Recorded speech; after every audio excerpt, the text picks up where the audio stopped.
Welcome to the Union Township Board of Trustees meeting. Hey, listen, hey, welcome everyone. Let's go and get started. Thank you all for being here. And if you could, please rise and join me in the Pledge of Allegiance, please. Pledge allegiance To the flag of the United States of America and to the republic for which it stands, one nation, under God, indivisible, with liberty and justice for all.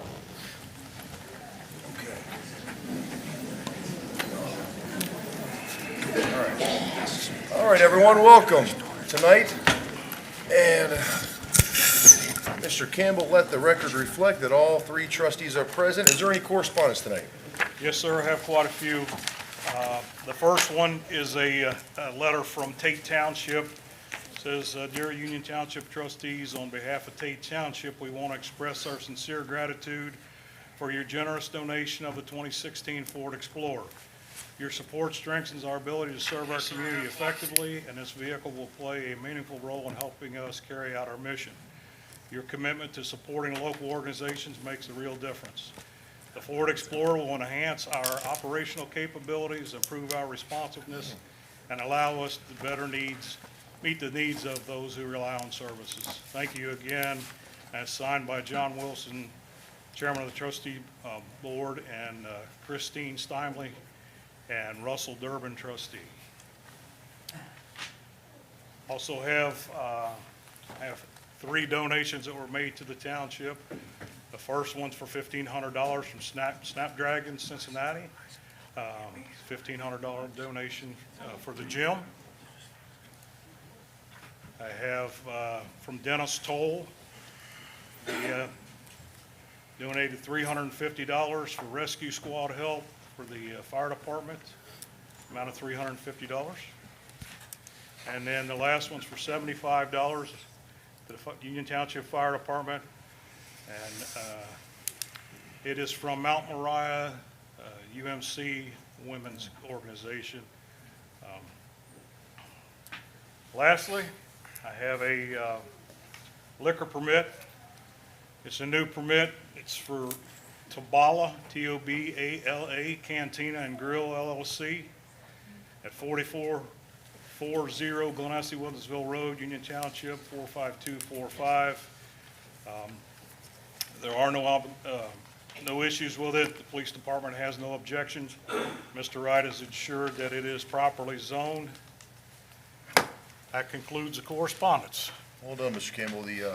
Appreciate the letter from Tate. Glad we can help them, and also those donations. Very kind. Yeah. All right. Special proclamations and presentations. Obviously, you can see our special guest here, and so I'd like to welcome the National Therapy Animal Day for Union Township, Miss Karen Spradlin. Come on up, please. All of you, please come on up.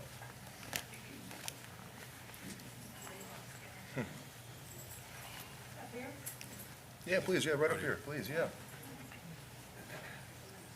Thank you for having us. Oh, of course, yeah. Please, step on up there to the mic. Microphone. Yeah, right up there, yeah, there you go. She's therapy. She's with the mental health.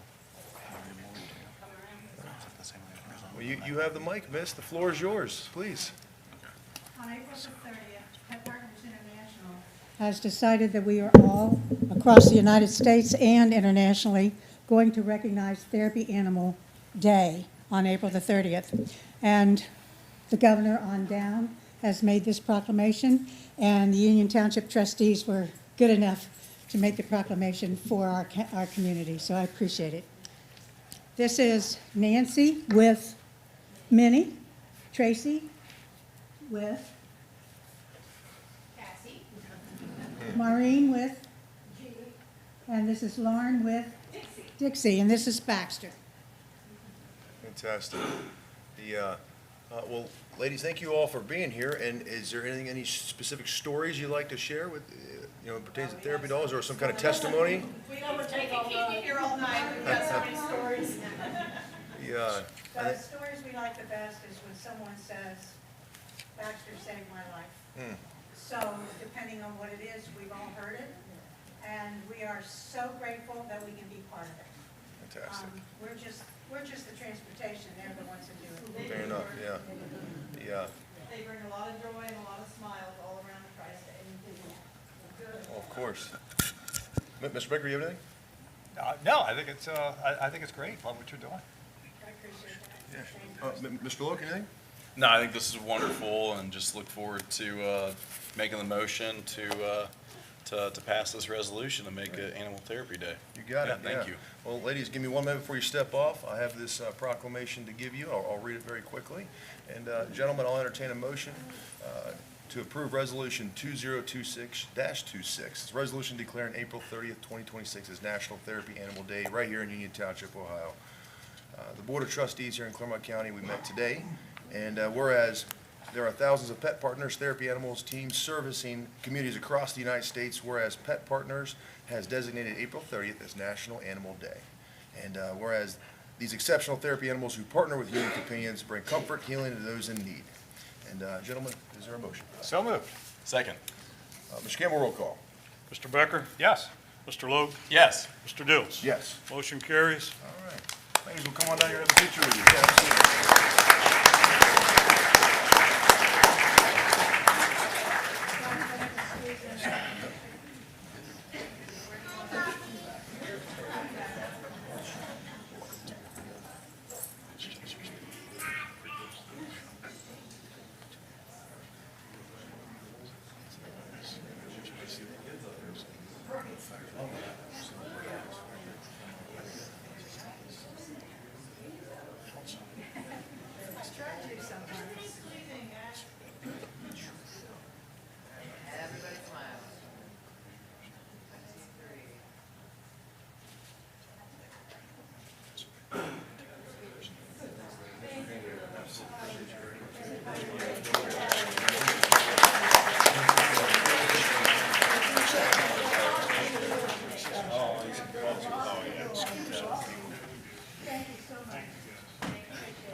I think we should adopt a township dog. I know it, we already have a few.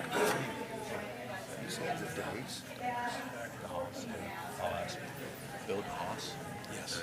Haas. Haas. Haas.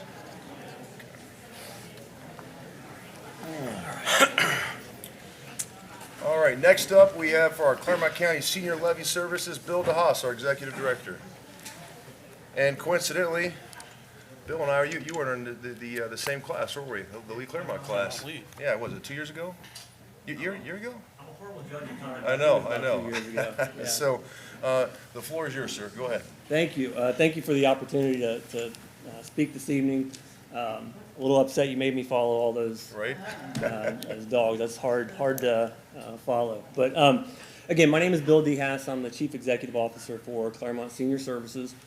And I come here this evening with two goals in mind. I want to talk to you about the services that we offer at Claremont County, and also just make mention of the importance of the senior services levy that's going to be on the May 5th primary ballot. Claremont Senior Services, we are contracted with the county to provide senior services that are funded by the senior services levy. We provide services to individuals 60 years of age and older residing here in Claremont County. And if you are not aware, 25% of Claremont County's total population is made up of individuals 60 and older. We just collaborated with Miami University's Scripps Gerontology Center over the summer to do a demographic study here in Claremont County. And through that study, we found that we're about to see a large increase in our 85 and older population, which is our baby boomer generation. We're expected to see, I think it's a 32 or 33% increase between the years of 2030 and 2040, so pretty substantial. Last year, Claremont Senior Services provided direct care to over 4,000 individuals. That doesn't include the impact that we made on families, caregivers, and the communities, but 4,000 older adults directly received service. And I'm going to go through the services that we provide so that should you have constituents or residents here in Union Township come to you with concerns or questions, you know what we offer and who to have them reach out to. And I'm really grateful for the turnout we have here this evening so that everyone in the room can do the same. So last year we provided over 40,000 rides through our medical transportation program. We covered about 700,000 miles, bringing folks to and from medical appointments, dialysis treatment, grocery stores, personal errands, things along those lines. We provided approximately 70,000 home-delivered meals. These are nutritious meals provided to individuals that are no longer able to safely prepare a meal themselves, do not have the support in the household for that, or simply just cannot safely obtain the items needed to prepare a meal. Our home care program, which consists of light housekeeping, personal care services, and in-home respite service for 24-hour caregivers. We provided over 35,000 hours to individuals. We have an adult daycare program in Batavia, right next to the YMCA. This is a center for individuals that have been diagnosed with some form of dementia, Alzheimer's, have physical limitations because of stroke, Parkinson's, but need 24-hour care. So again, this is a service to give 24-hour caregivers a break so that they can re-energize and be the best caregiver for that individual that they can be.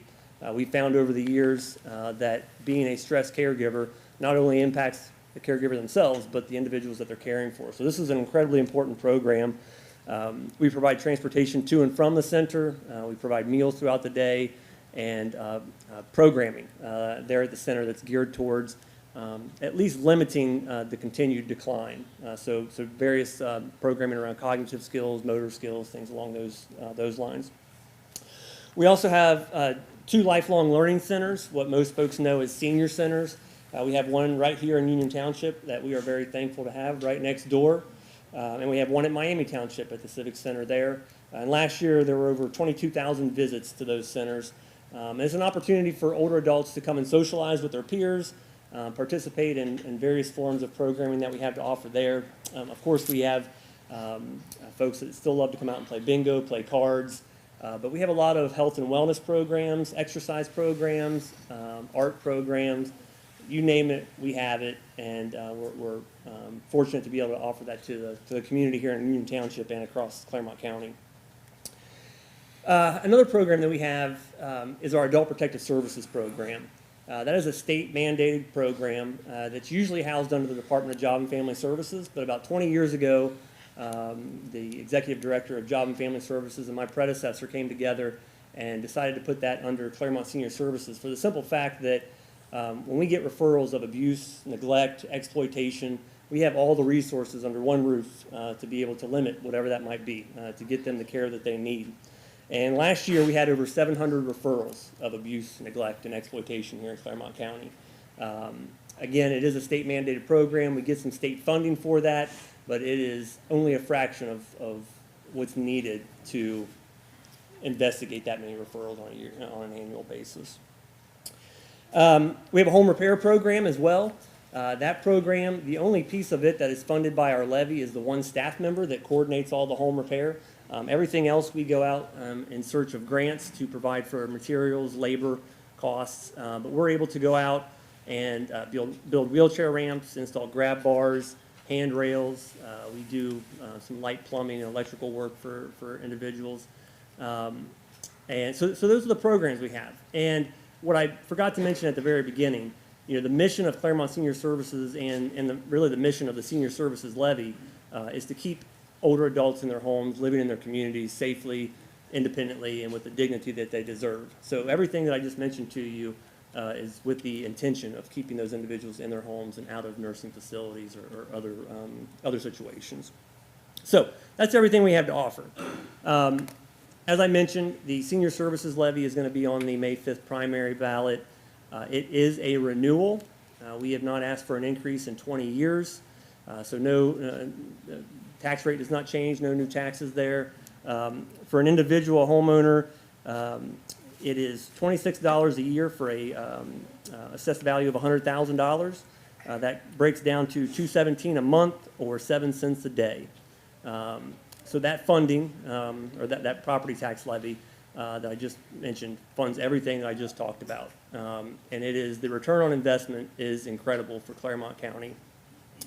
And one other thing I'd like to say is that more than 90 cents of every levy dollar goes right back out in the community to provide direct service to individuals.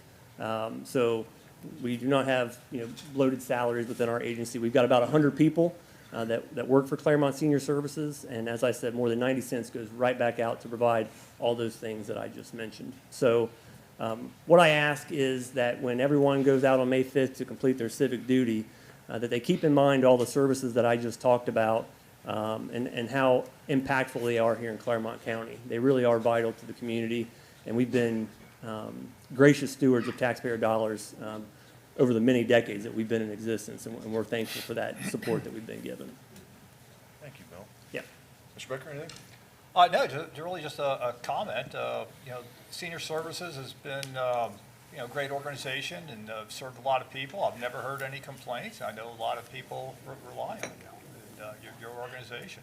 And I think y'all do great work, and I don't know that you ever had a levy failed. I don't anticipate it'll fail this time either, at least I hope not.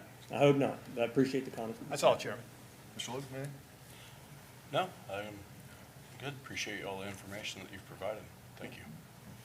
Yeah, Bill, I know it's not easy speaking in front of a crowd, so well done. Good job. You did a good job presenting, and I could tell your heart and passion where it's at.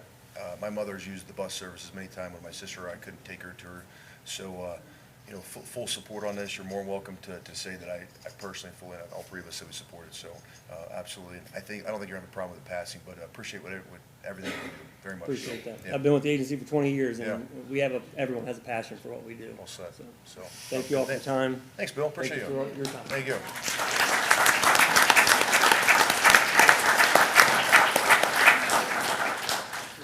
All right, next item on the agenda, this is fun. We get to recognize a couple of our firefighters. First one I'll call up is Adam Dressler. Sir, come on up. And Chief Clements, I will actually throw it over to you just for a moment, if that's all right, if you want to introduce and. Yeah, absolutely. Yeah, please. So, 25 years at the Union Township Fire Department for Captain Dressler. Huge night for him, as you'll see his name here later on the agenda, so I won't get too deep into my comments in this section. I'll hold most of those for here in a minute, but 25 years is an incredibly long time, and he's been a great asset to our department. Fantastic. Mr. Becker, anything for Mr. Dressler? I just always like to ask this question. You've been around for a long time. You've seen a lot. What stories do you have to tell? Well, we have a bunch. We got a new one the other day too. We'll talk later. Well, clearly, No, I can't do it. clearly we got time, so go We don't ahead. have time. All right, I'll look forward to hearing that. Okay. That's all I have, Chairman. Mr. Luke, sir. Adam, you know how much we value you and your service here and your family's service to the community. 25 years, like the chief said, great long time. Yep. And we want to see you continue to remain and stay with us for several more years. I don't even want to be able to count to them. So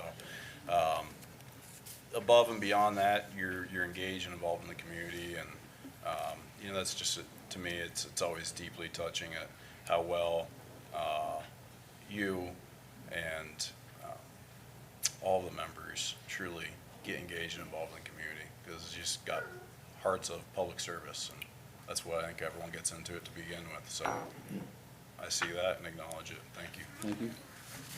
Adam, I'll save my comments for here in a little bit on the agenda. But hey, I might be a little bit biased, but my goodness, that's a good-looking haircut, brother. I love it. Sharp, You isn't look it? good. I like that. Sharp.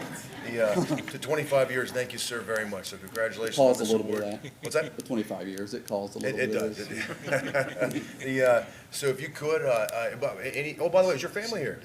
They're sprinkled everywhere. But, Are they? I'll go point them out. Can you? Try to. they can raise their hand. Everybody with me, raise their hand. They're all here. Fantastic. So, Fantastic. We got an award for you, and if Okay. you could, if it's okay, maybe step off Yep, right up to the for side, sure. and then we'll bring you right back, if that's all right. Our next one is a firefighter, Chris Kilpin. Sir, come on up.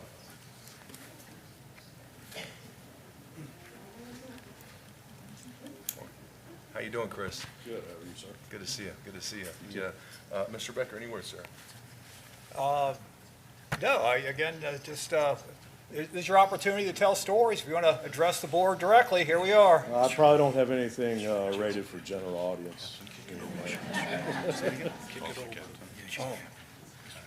Apologies, I messed up. Chief, I'm sorry. Please, can you introduce firefighter?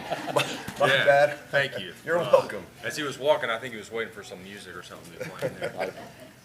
So Captain Gilpin has been with us for 25 years as well. I think there's not a single person in our department that loves being a firefighter more than Captain Gilpin. I think he eats, sleeps, and breathes firefighting. He is And EMS. debatable, but he's stepped up over the years. He knows that there's always something to learn in the fire service. Constantly learning, and the best part is he's passing that knowledge on. He's got a lot of new personnel on his crew and shift and station, and he is the mentor, passing that on to make sure the next generation is prepared as he is. That's fantastic. Thank you, Chief, very much. Thank you. And Mr. Becker, anything else to add, sir? Apologies. No, just thank you for your years of service at Union Township. Hope you have many more. Thanks. Yeah, sorry for disrupting the flow there. You Mr. just Logue, take me by sir. surprise a little bit. It's okay. Oh, again, you guys all, just looking at the dates there, 4/30, 4/30, 4/25, 25 years. That's got to be, well, for the two of you there, coming in same time, and you guys seen a lot together. It's really, again, incredible when you look back over 25 years and the amount and frequency of calls and the growth and the volume that you've seen, I'm sure, throughout the township. Talman, I should have asked earlier as well, but we are supporting an initiative for trying to secure some funding for a training tower. And so I heard about the training, and you're always pushing that edge.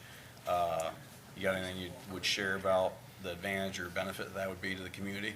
Oh, it'd be huge, especially with all the new apartment buildings that are 4-story apartment buildings, because these guys are they're gonna have tough stretches to get to fires in those things. We can't simulate it in a firehouse.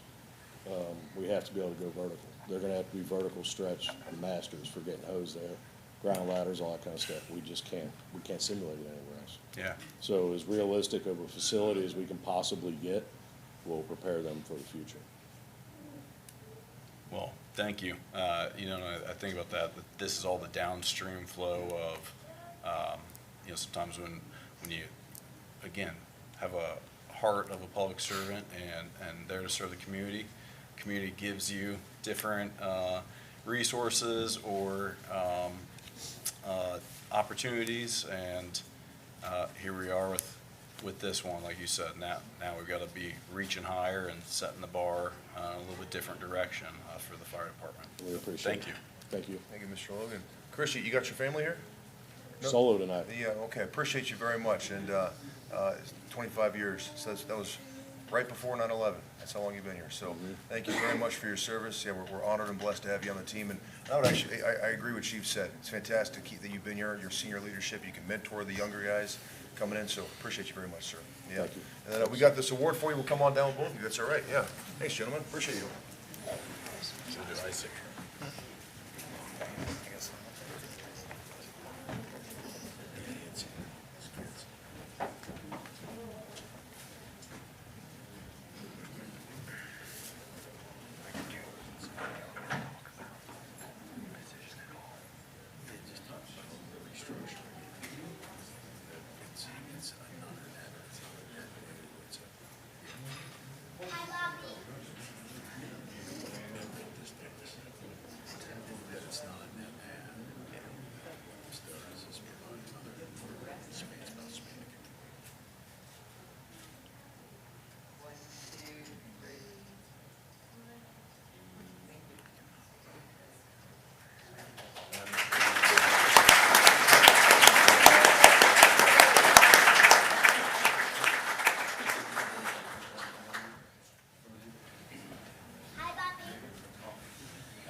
Okay. Well, then, Adam, I think you can stay right up here, sir. You are. All right, Chief, I won't mess this one up. I'll go ahead and throw the floor over to you, if that's okay. Okay, perfect. He's already up here, but before we talk about him, I want to just briefly touch on the position itself that we're recommending here tonight. Last year, we we really looked at our organization as a whole and identified we need to do some restructuring in the administration level. And this is just part of that process. And this position that we're presenting tonight is a district chief position. It's allowing a little bit better span of control in our organization. It's a 40-hour position. We're basically changing ranks, minimizing a lieutenant and creating this position. So that's kind of the backstory of where this is. So it's no additional personnel. It's just a change in ranking. And with that being said, I do want to talk about Captain Dressler and recommend him for consideration for the promotion to the rank of district chief.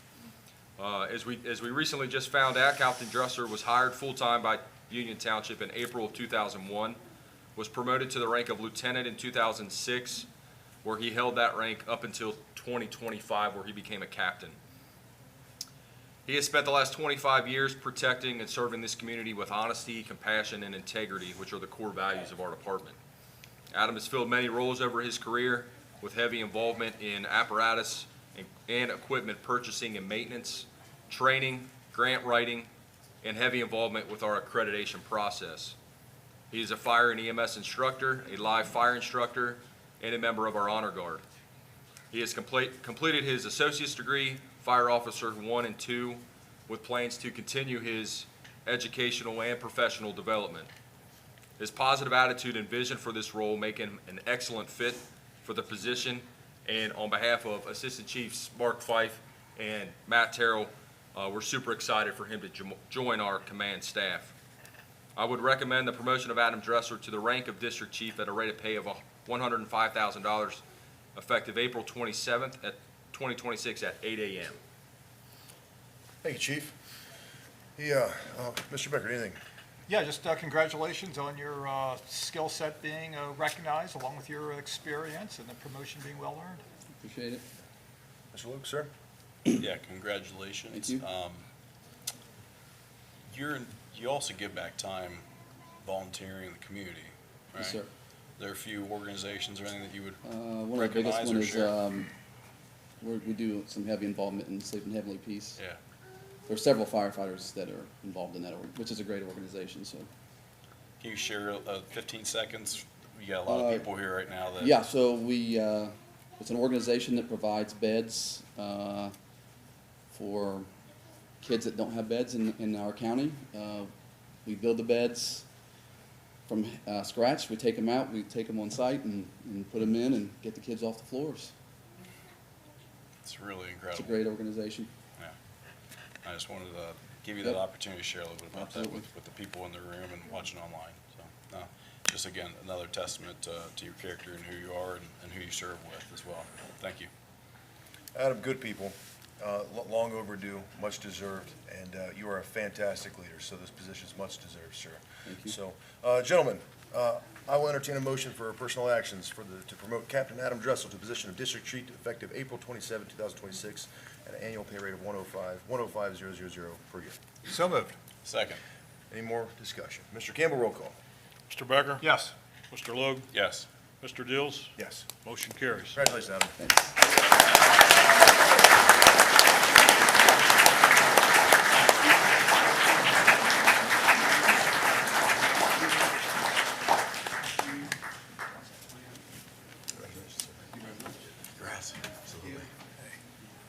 Congratulations.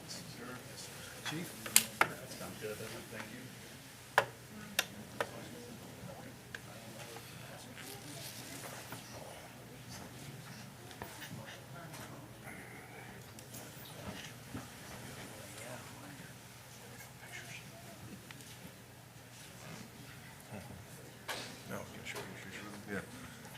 Yeah. Yep, that's a big deal. Hey, Adam, hold on one second, sir.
seats.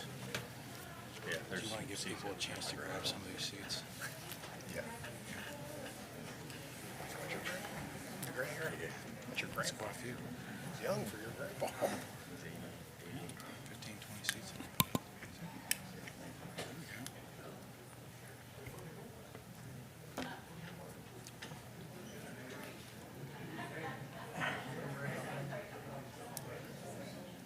Yeah, come on up and fill these seats if you like. That's no problem.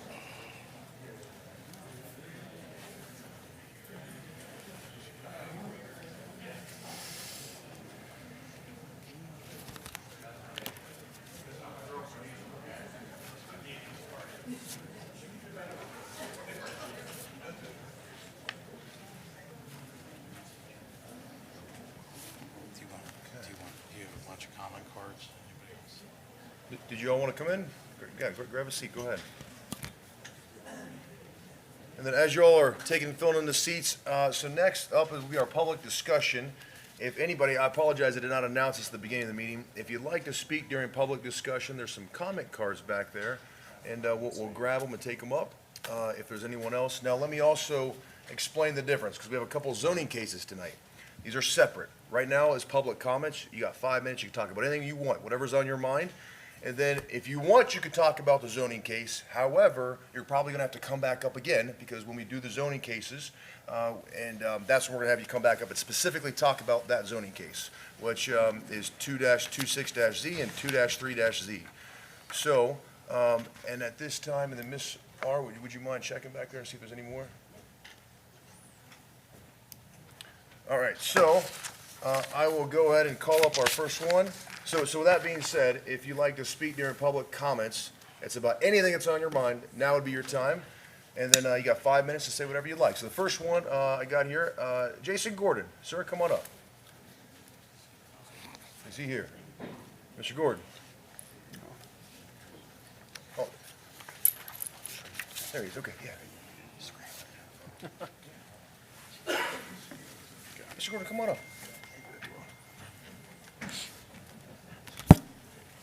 Thank you, sir. Sir, the floor is yours, please. Oh, could you just state your name and address for the record? Excuse me. As you know, over a decade ago, the property next to mine was zoned and still is estate residential. It was quiet, rural, and consistent with the character of the surrounding area. That changed when the property was purchased by an entity owned by Doug Evans and began to be used for industrial and commercial operations. Businesses moved in, structures were built under the pretense of agricultural use, and then something entirely different. At that point, I began to contact the township. For years, what was happening, I asked for inspections. I asked for enforcement of the zoning resolution. What I received instead was delay, dismissal, and inaction. No inspections, no enforcement, and no action. These violations continued year after year. Only after all of that, I was forced to file suit in an attempt to correct the issues at hand. Initially, the township and its zoning administrator, Corey Wright, were named in that suit. The township appealed and successfully argued that it had no legal obligation to enforce the zoning resolution, and on that basis was dismissed from the case. And even while that litigation was pending and the violations were still ongoing, this board chose to move forward with rezoning that same property to planned development, contingent on conditions to be met within 6 months. Trustee Becker, you were the only one who voted no. Trustee Dills and Trustee Logue, you both voted yes. You made that decision after years of warnings, after a lawsuit that had already been filed, and with clear evidence that the property was not being used in compliance with the zoning resolution, and against the unanimous recommendation of your own zoning board. Those conditions you proposed were never met, and the property is still not in compliance. As a result, the property remained a state residential exactly as it had been all along. The court then stepped in and did what the township would not. The court found the use to be illegal. The court issued a permanent injunction. The court imposed penalties. Everything I had been saying for years was proven to be true. And the court did not just find zoning violations. It found that Mr. Evans and his entities had engaged in fraudulent conduct in the way the property was represented and used. This is not an isolated situation. Mr. Evans has previously been convicted in federal court for fraud related to a minority contracting scheme. That history makes this even more concerning. When issues like this are brought to the township, enforcement and oversight are not optional.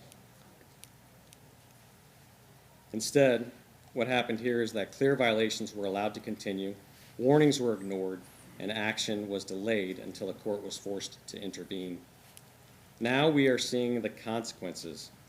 Since January, additional properties have been acquired by Doug Evans and his entities and completely cleared of trees.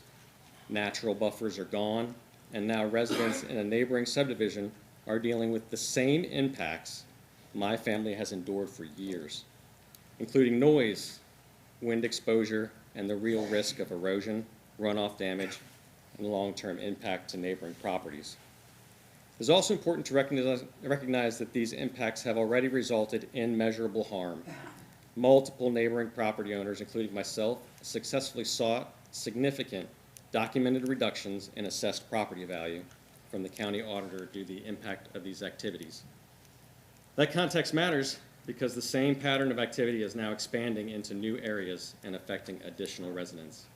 This is not new. This is not unexpected.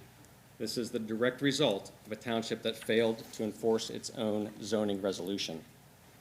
And while I want to address something else that should concern every resident here, when this began, my primary contact was the township zoning administrator, Corey Wright. For years, I was told there was no evidence of violations, no inspections were performed, no enforcement actions were taken. Today, Corey Wright is the township administrator. So the same individual who failed to enforce the zoning resolution when this started is now responsible for administering this township and was part of the administration that successfully argued it had no legal obligation to enforce the zoning resolution. That is not a change in direction. That is a continuation of the same failed enforcement oversight. You got Tom. Union Township zoning resolution is not optional. It exists to protect residents, property values, and the character of this community. When it is not enforced, the consequences do not stay contained. They spread. Just do me a favor, just 15 seconds to wrap it up, because you're at your 5 minutes. That is exactly what's happening now, and I'm almost there. This is no longer just about my property. This is about a repeated pattern of non-enforcement that has allowed unlawful development to take hold and expand. Residents should not have to file lawsuits to get their government to do its job, and they should not have to wonder whether these rules apply equally or only when convenient.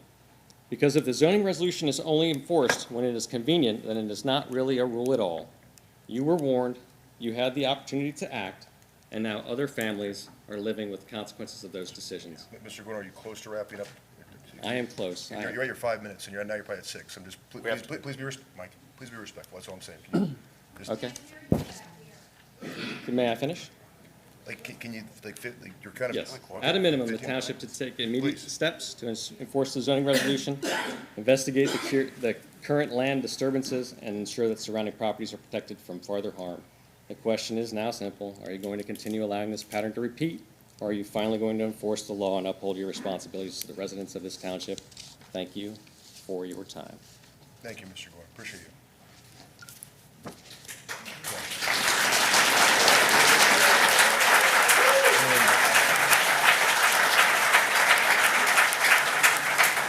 And come on up.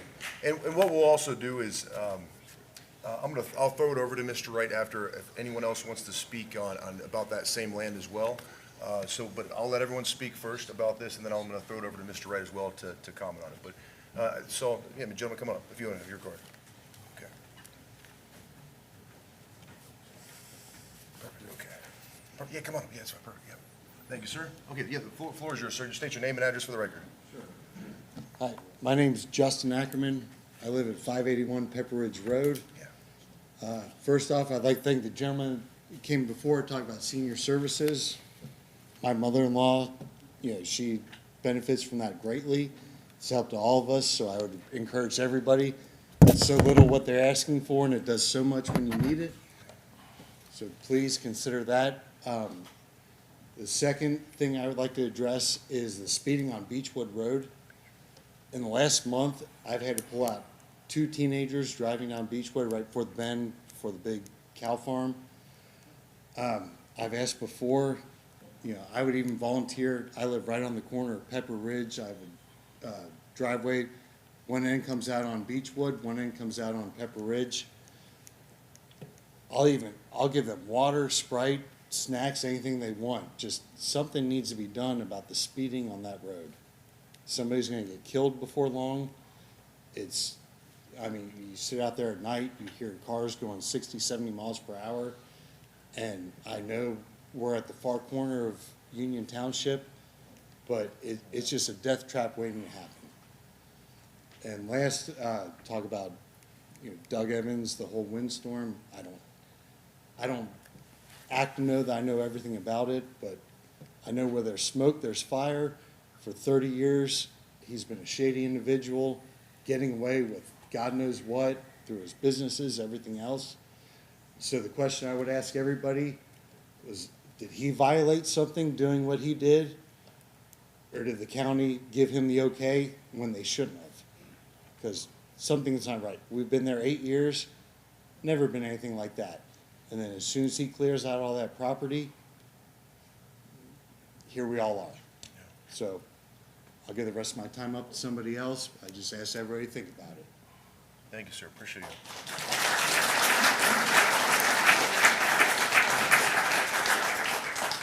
And then, Chief, will you make a note of Beechwood? Thank you. We noted, thank you. Let's see here. Okay, we'll just keep the same topic. I got Bradford Grant. Sir, come on up, yeah. I'm not sure who all expanding my memorandum to. That's fine, yeah. I assume the trustees. That's fine, yeah. Well, working on this, Bradford. Thank you. Yeah, thank you. Trying to do this help for my community. Thank you. Do I give one to the administrator as well? That's fine, yeah. Color. All right. Thanks for talking to me earlier. The floor is yours, sir. And then, do I give one to the administrator? Claude.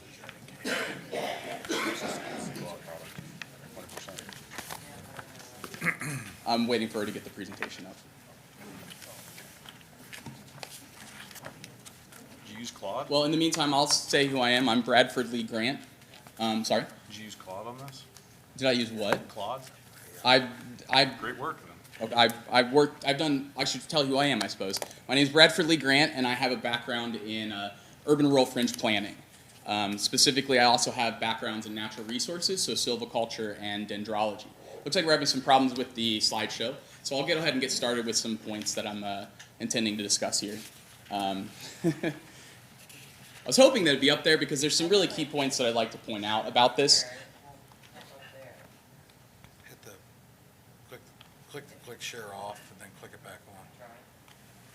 That's always my first step. Turn it off and on again. Oh, there we go. Thank you. Perfect. Oh, we had it and we lost it. Coming to theaters soon. It came up. Is it? Do you want to restart it? Sorry, Bradford. Every time I try to make it full screen. Don't do full screen. Yeah. Do you want me to wait and you can have somebody else speak while she works on it? Is that easier for you guys? Is that better for you, Lisa? Yes. Okay. All right, appreciate that, Bradford. Yeah, no I will problem. definitely call you back as soon as it's Sure done. thing. All right, give me one moment here. Ordinance committee, okay, I don't see anyone else specifically talking about the land behind Pepper Ridge. I got a Scott, a Kyla, a Rich, and a Carolyn. Is there any one of you four that was specifically talking about? Okay, please come on up, yeah. What was it, say it again? I sent you a card, gave you a card, and it's all about Pepper Ridge to reiterate. Sure, hold on, time out, hold on.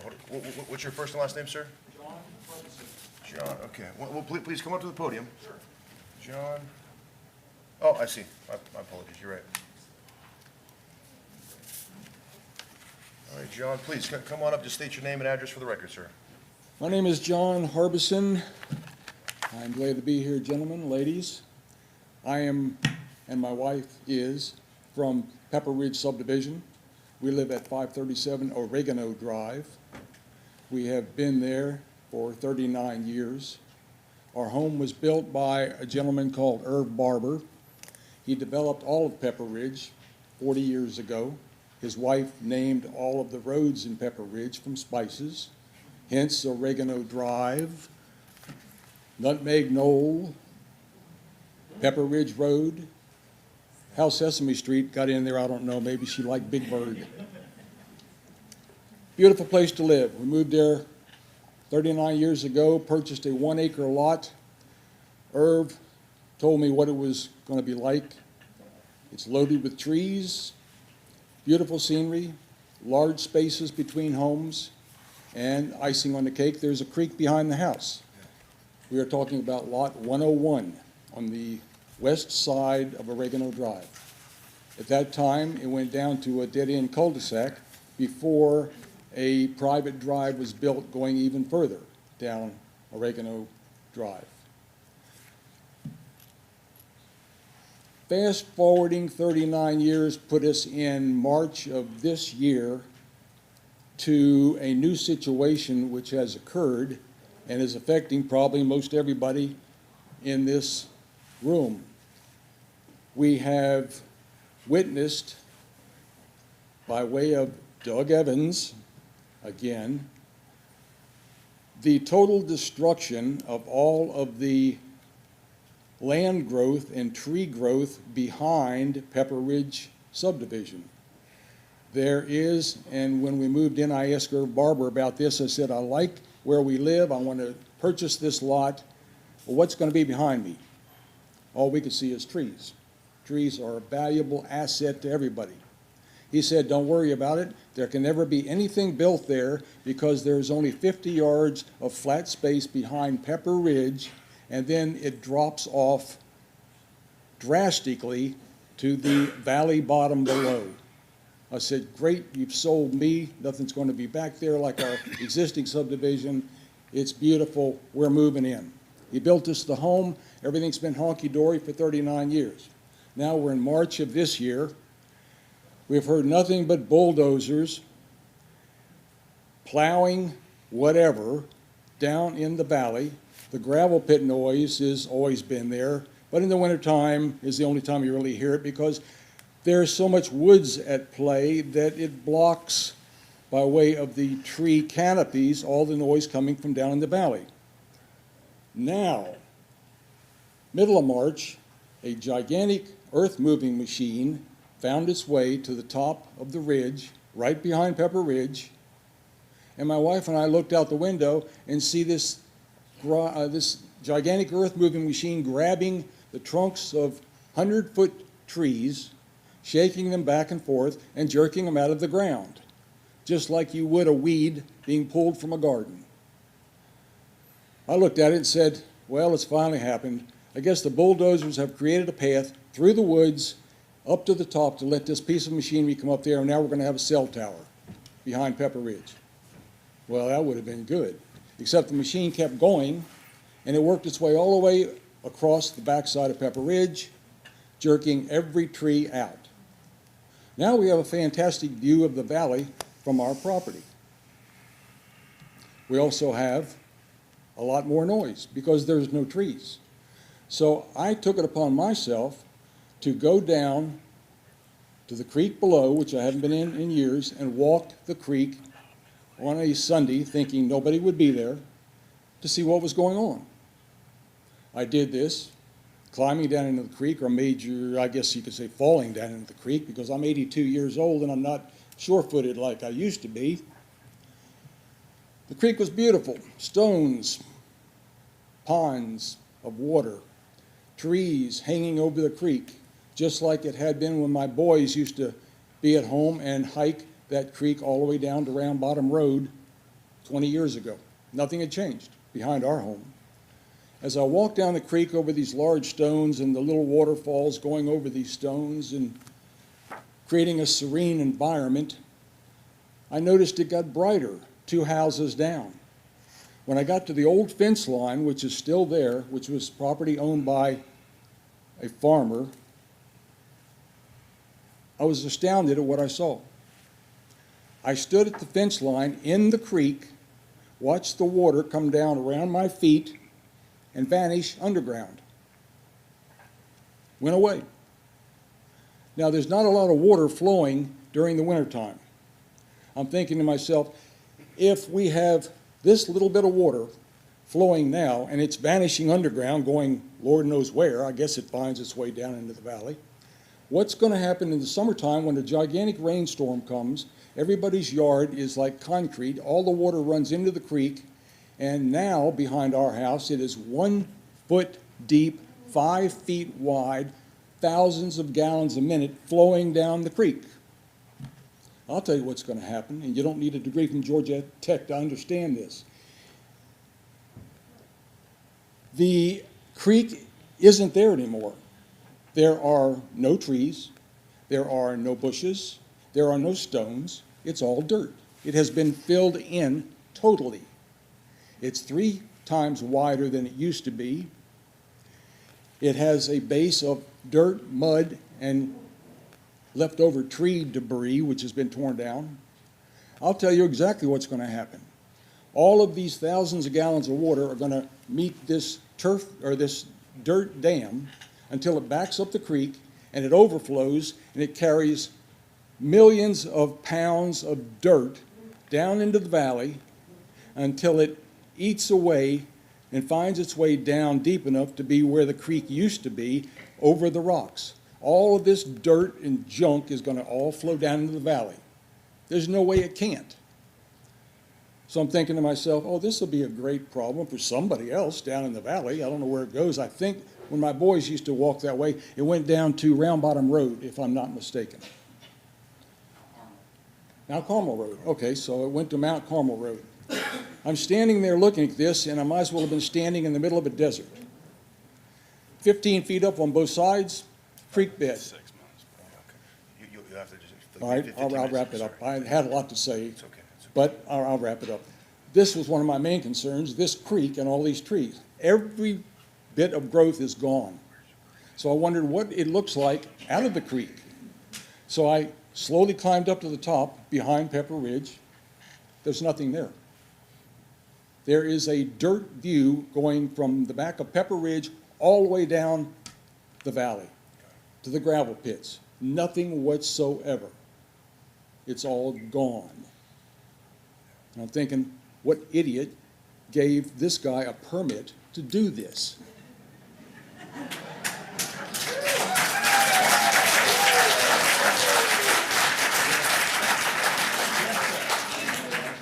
So Doug Evans has done this. He's taken it upon himself, and I know this for a fact because I went down there on Sunday. There was one lone tractor going around in the dirt, and guess who was driving the tractor? It was Doug Evans.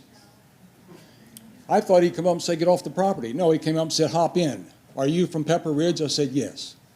I'm trying to be nice. We have a 5-minute cutoff. Okay. You're like 6 and a half. Just. I totally get it, folks. I totally get it, but it's a 5-minute rule that's in place. I have to be fair amongst everyone.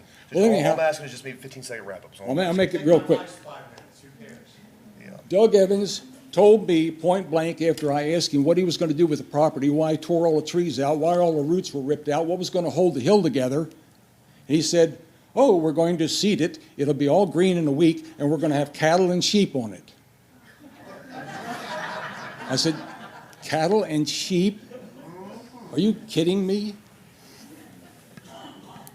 So he let me out where I was. I said, thank you. It was cordial, I'll have to say that. Thank you for the information. I'll watch out for the cattle and the sheep. Maybe he'll turn one of his illegal barns into a bunkhouse, and we'll have some cowboys riding around on horses, looping up the cows, singing whoop-de-doo, Wyoming, whatever, at night. And then with the sheep, we'll have to have some little kid out there with a stick at night to keep the safe away from the coyotes. I got you. Thank you, sir. You're like 8 minutes now. Okay, I'm sorry. Thank you. You're good. All right, I And just- Mr. Wright, will you give like a 1 minute notice?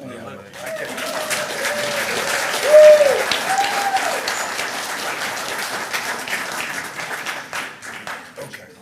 Is there anyone else specifically, well, actually, anyone else for public comments at all? Please, come on up.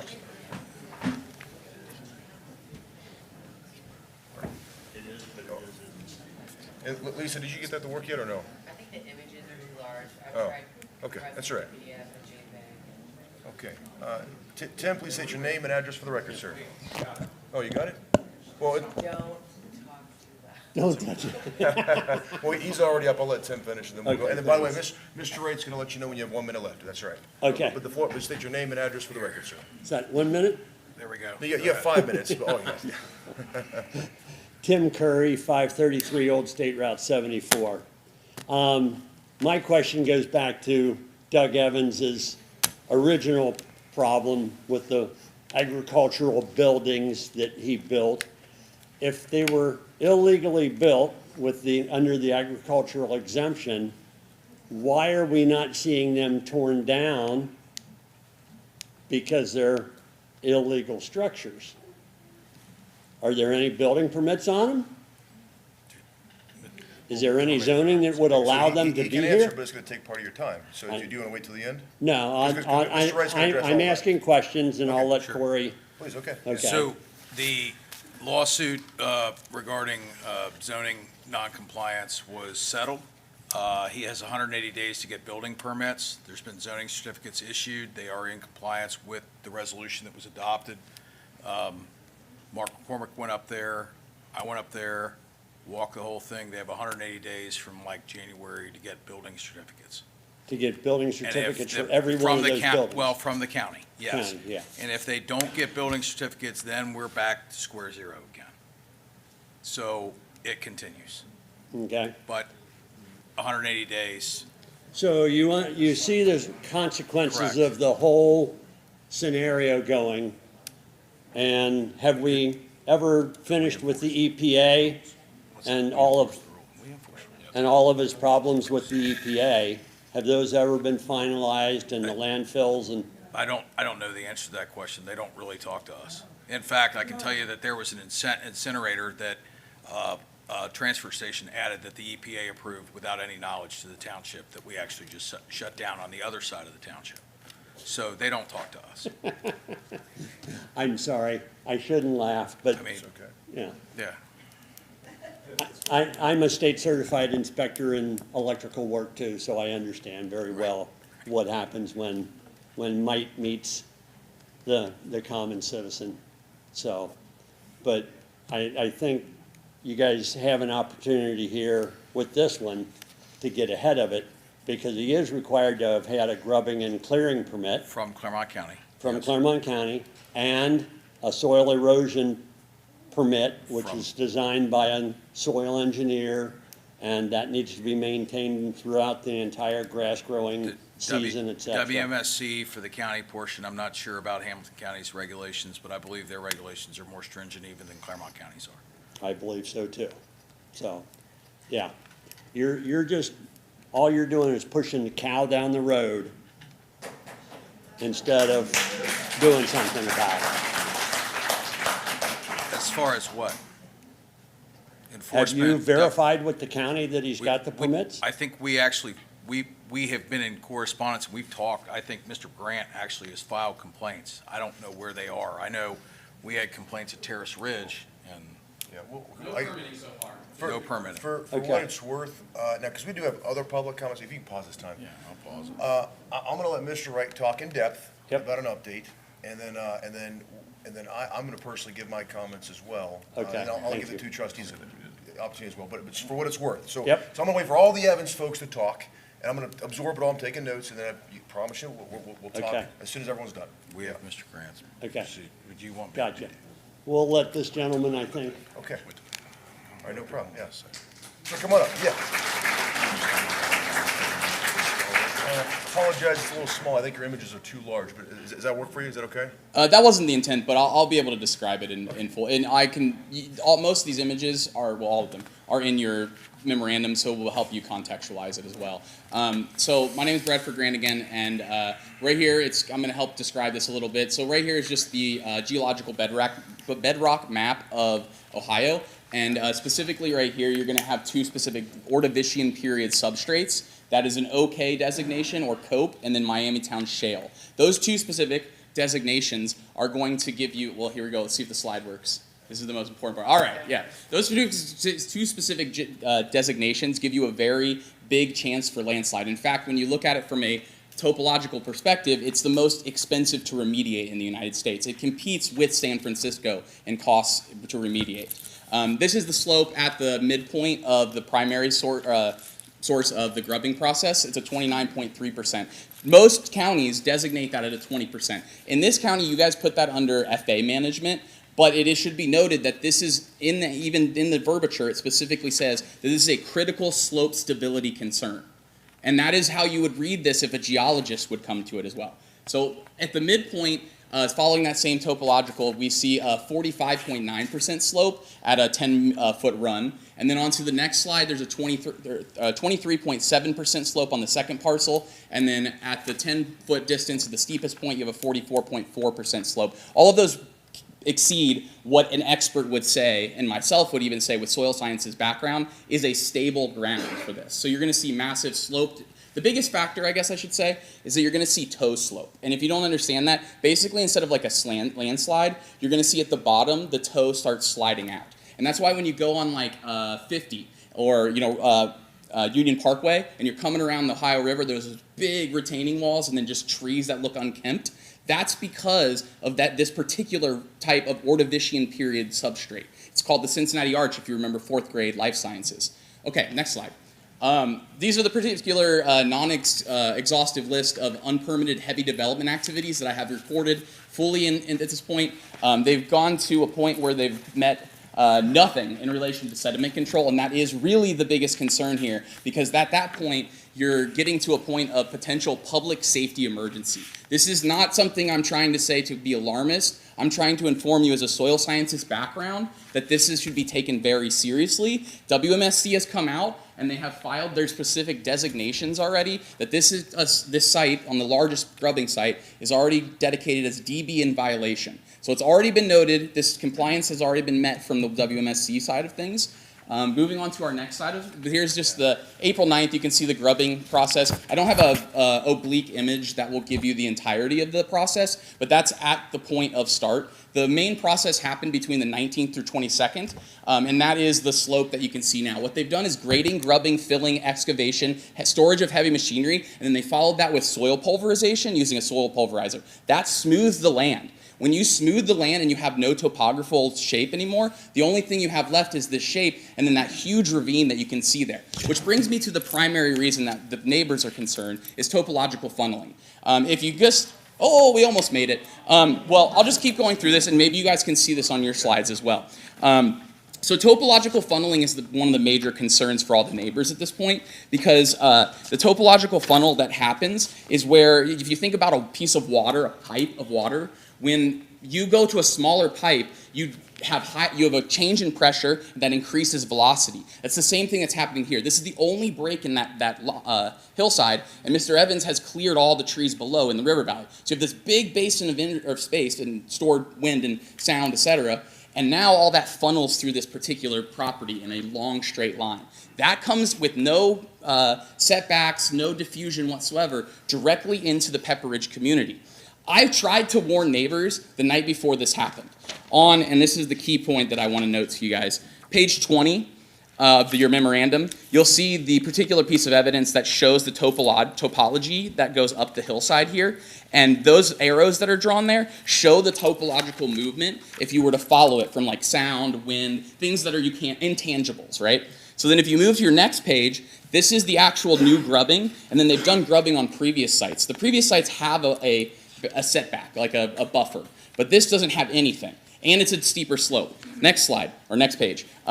You'll see that there is those same arrows now overlaid, and then if you move to your next page, which is we'll just move 2 pages ahead to the final one. The morning after this process happened, about 8 hours, you can see I've made a mapping of all of the uprooted and downed trees that all maintain the exact same topological direction and all maintain the same fall. So that is causing an impact to every single person in this neighborhood. That means that there's already potential direct damages that have occurred within 8 hours of this process being done. This all happened over a weekend, which could suggest trying to evade a permanent injunction against the person who is holding the property. Okay, I want to point out another thing that points out topological funneling. If you move to your page, Yeah, 5 minutes. sorry, this is taking longer because I don't have the slides. I apologize. Just try to, you know. I'm trying to pace it quick. Fine. Okay. That's all good. The other thing that's really important here is the per site sound intensity analysis that I did. I have approximately 99 dB samples from 3 major point sites that are marked on their coordinates here. And those particular ones are from top of hill, coordinates at the southeast side of the major property, and then right along the midpoint of one of the properties near the Duke easement, which is a very important factor because this falls right along a Duke easement. They've been accessing it, and more importantly, Duke Energy has been out there and has noted that there is potential for a major power line to collapse in that because of soil erosion, soil collapse.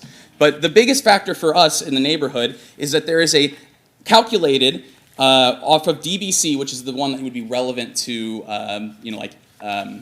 heavy machinery instead of DBA, which would be like someone talking. DBC specifically has an intensity ratio of the average across all sites of 14.26x. Remember, dB is a logarithmic scale, a 10x logarithmic scale, which means there's 1,326% average increase in volume, and that proves this topological funneling is continuing. All of the heavy machinery coming from the Evans site across the way and all the way up is funneling through the neighborhood. You can hear it all the way at the end and very loud across these point sites. The one last point about that is there is an industrial park. Okay, there's an industrial park that's been built there that was noted as an illegal industrial park in a judicial warrant, or judicial ruling. And when they're doing specific site samples there, I did a cross analysis of when they're doing like processing right against that, and that's creating refraction. So it's like an amphitheater now because those building walls are permeating that sound right back into the neighborhood. I saw a plus 436% increase in those sounds when they were up against that. So those barns need to be reconsidered for removal because of the impact where this doesn't meet between residential and industrial. This does not meet with your land use practices on that side. Let me make sure I didn't miss anything specific. And then I have a number of requests for the council, and I've put them in there. Tomorrow I'll be speaking to the Ohio Attorney General's office and giving them my information. Ohio EPA has been informed, but I'll be passing all that information on to them with the data sets. And that's where we're at so far. Thank you, sir. Well done. Thank you.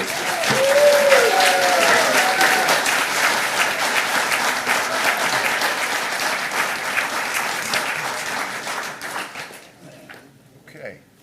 I got a Scott Kangua? Kangua? Kangua. Oh, I see, Kangua. Scott, please state your name and address for the record, and you got 5 minutes, sir, please. Thank you. My name's Scott Cangro, C-A-N-G-R-O. I reside at 4280 Lane, 45245. Good evening. The reason I come here tonight is to talk to you about the STRs, short-term rentals, Airbnbs. I know that it's not on the docket, but it's something that's important. I think that most of the people in the township don't even know that these exist. They do damage to the community, and they do damage to the ability of new home buyers to be able to buy a property. They're going to be able to outbid them. They have more money, and you're not going to be able to bring in new blood into the township. I'd rather have these people that have lived here. I mean, I've been here I'll be coming up on 25 years. I'm a newbie compared to most of these people that have talked. But the community, it's its own entity, and being able to solve problems and stuff. Neighbors look out after one another. These don't do that. They don't belong here. They're a business. And I just don't agree with them, and I think that we need to head them off. It's, you know, and other townships have had them and then gotten rid of them, or they've put them in multifamily, but don't destroy our neighborhoods. We like our neighbors and we want to keep it that way. Thank you, Scott. And I believe, Mr. Rudd, are we voting on that next month? Yeah, Or we tabled it? we tabled it. We're still researching the issues and the various comments that were brought before the board at the last meeting. It's been continued in process. We will give ample notice. If not next when it month, goes back. but perhaps the following month, we'll be making a resolution for that one, but I hear you loud and clear, Scott. very Okay. much, yeah. All right. Yeah. Thank you. Sir. Appreciate that. All right, I got a Kyla Hucker, Huckber, perfect. Ms. Kyla, the floor is yours. Just state your name and address for the record, please. Kyla Hucker, 1320 Minks Drive. Two things, I remember they addressed those short-term rentals back, I think, in the summer, because I had shared about what's happening in Colorado and Hawaii and homelessness due to that. I'm here because of Shawnee Ridge, the golf course / condos / homes split between Union. I talked to Corey a few weeks ago. I reached out to Mark. What a loss. I really enjoyed him. I hate that he left. He just seemed like a real upstanding type of man. And I called and told him so. But my point is, Steal them from us. we got flooded. We didn't get flooded in our home, but there was the old Old Depot train track that's been abandoned that runs through Claremont County. And we've lived at our home since November 29th of 91. And when we had that rain, part of the answer was, well, that's a powerful rain, but in how long have we been married? 35 years? We've had lots of heavy rains. And there was water up to the end of Minks Drive. When Gershwin, whatever his name is, came with the Shawnee Station plan, I brought up about potential flooding from that pipe. I reached out to Corey, he recommended someone, I've been in touch with the engineers, Mr. Sperry came out, but there, of course, was no water 3 days later. So I just wanted on record that I'm not supposed to be flooded or damaged based on someone with bigger pockets, and, that needs to be looked at, and I should be protected as well as anyone else. Yeah, I didn't know that. Appreciate you bringing that up. Mr. Ray, you on top of that? Sure, yes. In fact, the same day we talked, I actually I believe I copied you on an email. Yep, to Greg Smory with WMSC. Reported it for her because of an active development permit on that. Fantastic. To have them look at that and to see whether, usually when you have that clearing activity, you can get stuff gets in the pipe. Yes. I don't know how big that pipe is, you probably know. 24 It's a inches, I 24 inch. believe. I think they say standard now is 36. Yeah, so it's just an old, cross tile from the traction lines. It's a good cast iron pipe. I could If do it's things with cast that. iron, that's really old. So, Yeah. the suspicion is there might have something could have gotten stuck in there, could have caused a backup. But again, I think that's something that WMSC, again, we don't have our own drainage regulations. We talked about that. But Mr. Smory did he come out? He came out a couple days later? Or I somebody? spoke to a Sperry. I emailed someone, but a Mr. Sperry actually came out, So I believe. Greg Smory is the guy that oversees all of that. I think I spoke with him, but he sent someone else Okay, in his good. stead. So we'll just continue to keep an eye on it. And I'll Well, see if they keep have a disposition on that. I just I'm want it happy to out there. follow I've never been afraid to live in my home. I've never been afraid of strangers, water, but to look out my window and you're looking through a dirty screen. And to go outside and realize that's water after 30-something years. And I lived on the other side of this property. So for 62 years, I have been on either side of that farm, never had a water problem.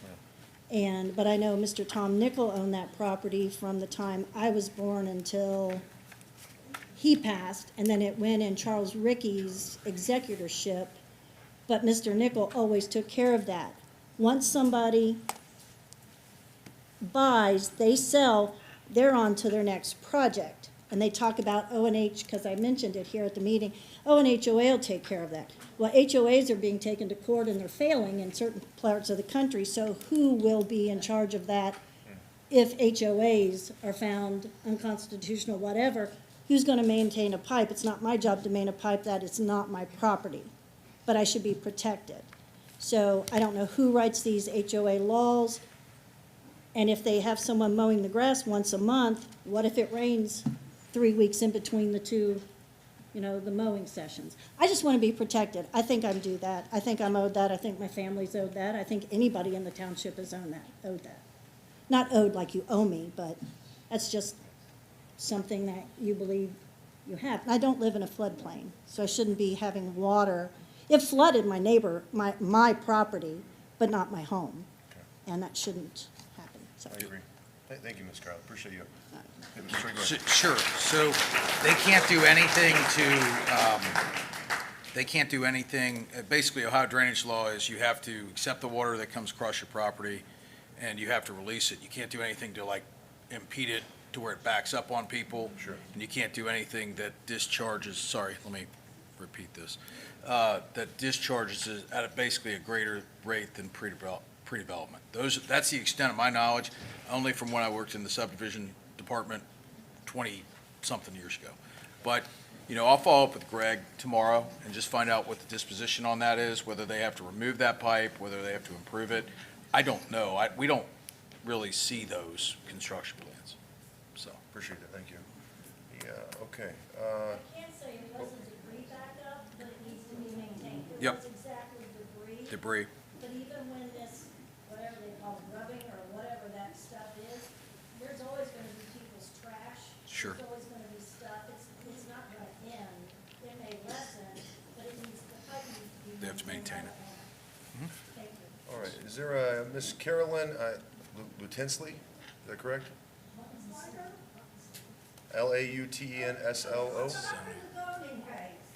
Oh, for zoning? Roger that, you got it, okay. No problem, I got you. All right, and then Ben Eichholz. Oh, Ben just left? Okay. We don't need that one, he's on a record. Okay, last one, Rich Glisson. Rich, how are you? Good, how are you? Good. I knew a guy one time who used to say that God only made a few perfect heads and the rest of them he put hair on. Clearly, I'm not one of them, so. Yeah, sir, just state your name and address for the record. Yep, Rich Glisson, 816 Massachusetts Drive, 45245, right over behind the chief there at Station 51. I think I've had some kind of interaction or worked with all of you, except for the one I probably shouldn't have, which is Chief Rees, thankfully. So I have no interactions with the police department, which is good. I kind of wanted to come here tonight just to kind of let you guys know how the community feels about some of these issues. I didn't have anything anywhere near what these people have had, so mine kind of seems a little bit minor now. But again, with single-family homes, those are the things that we would like to see in the community. Maybe not large, gigantic projects, but single-family homes, single deeds, owner-occupied. No more apartment buildings. Apartment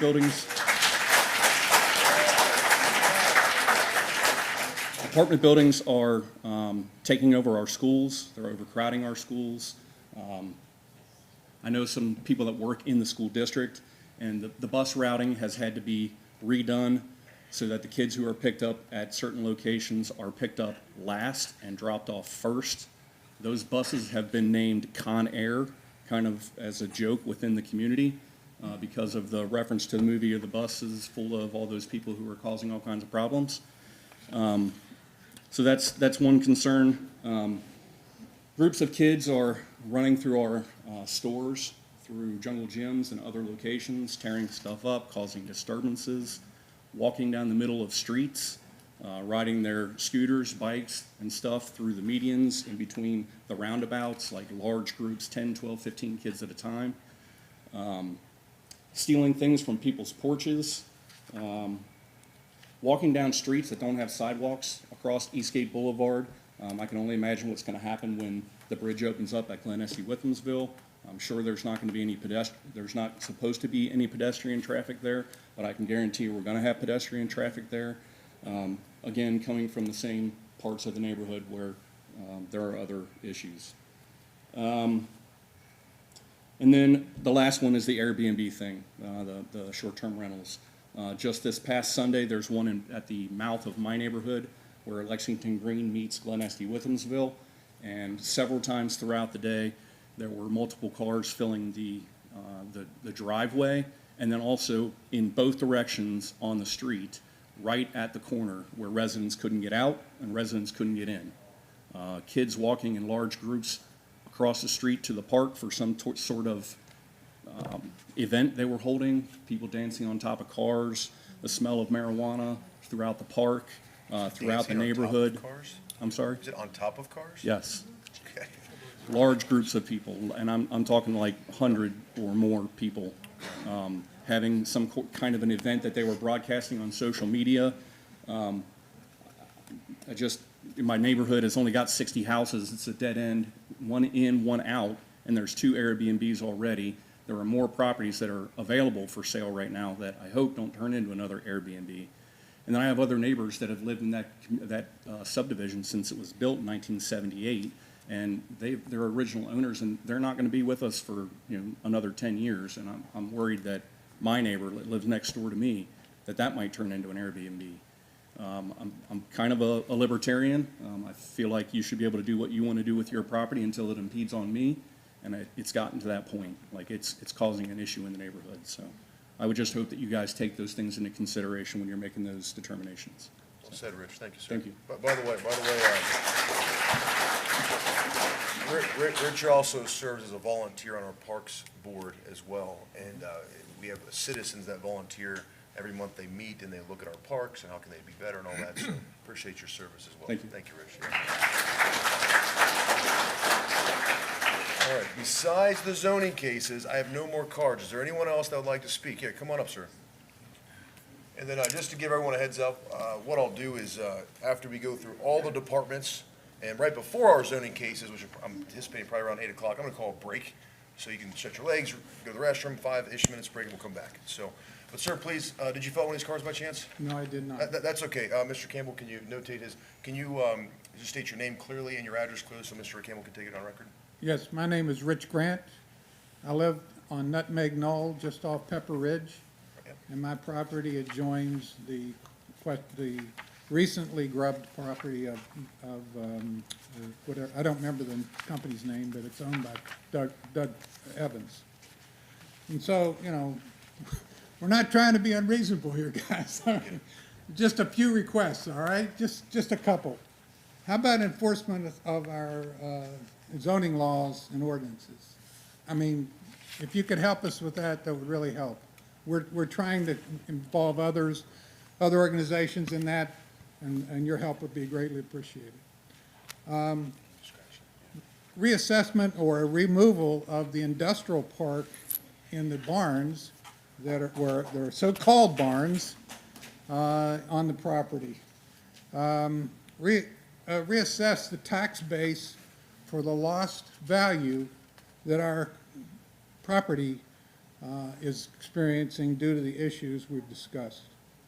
And we would ask that if any of these voting, if you could recuse yourself as individuals, if you are associated in any way with Doug Evans or his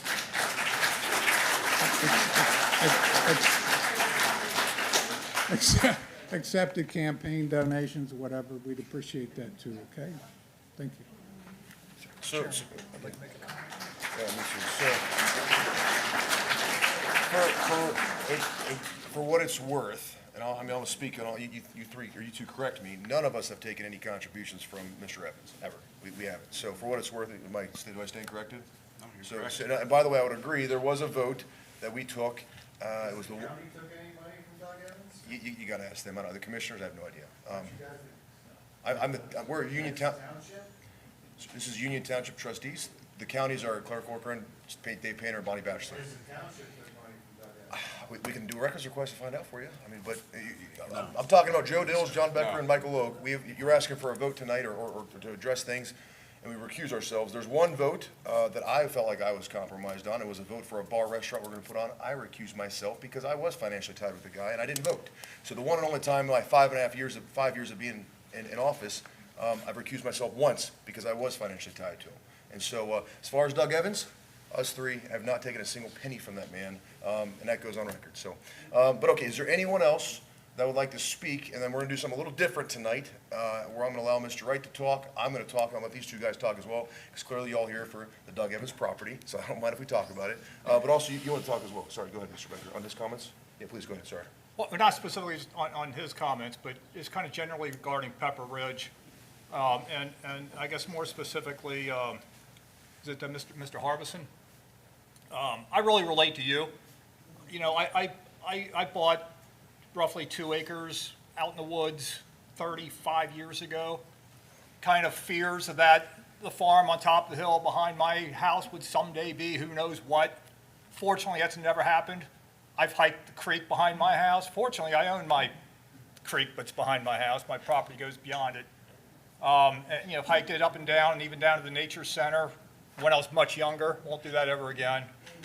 And, you know, I really feel for y'all. I really, really do. 'Cause I love living out in the woods, and I know you all love looking at the woods, and now it's gone, and it sucks. I get it. But I'll tell you this, if there's anything we can do at the township level to stop this, I don't suppose we can restore 100-year-old trees, but if there's anything we can do, we will do it. That's all, Chairman. I agree. Is there, before we close public comments, is there anyone else that would like to speak about anything? It doesn't have to be Doug Evans, it could be anything. Sir, come on up. Yeah, please. I'd like to speak now on the zoning case. You could, that's your right, Are you sir. speaking about the zoning case? I have a zoning case, but not at this. Okay. Oh, hey, you can literally talk about anything you want for 5 minutes. I just know if I could speak twice. So, I'm gonna be at the zoning yes, case, you too. can, so just state your name. You probably didn't fill out a form, did you? I did. It's for the zoning case, so. Oh, okay, but we'll state your name and address for the record, sir. Tyler Gibbs. I'm actually a Tate Township resident and a business and property owner in Union Township. Yeah. So I wanted to speak on behalf of Tate Township. Thank you for the vehicle. You're welcome. We don't have all the resources that Union Township has, and we appreciate that. I attend their meetings regularly and do business out there as well, so we appreciate that. And thank you for you guys. I'm a business owner here. I appreciate the work you guys have put in. Safety services. There's a lot of complaints tonight. I think most people should model their safety services after Union Township, because there's some complaints about some of the kids and stuff. Well, you saw tonight that they're investing some of their money in their safety services, and so at least they got that going for them. And development's a tough subject, and so I don't envy your guys' position up here. But a lot of the concerns tonight,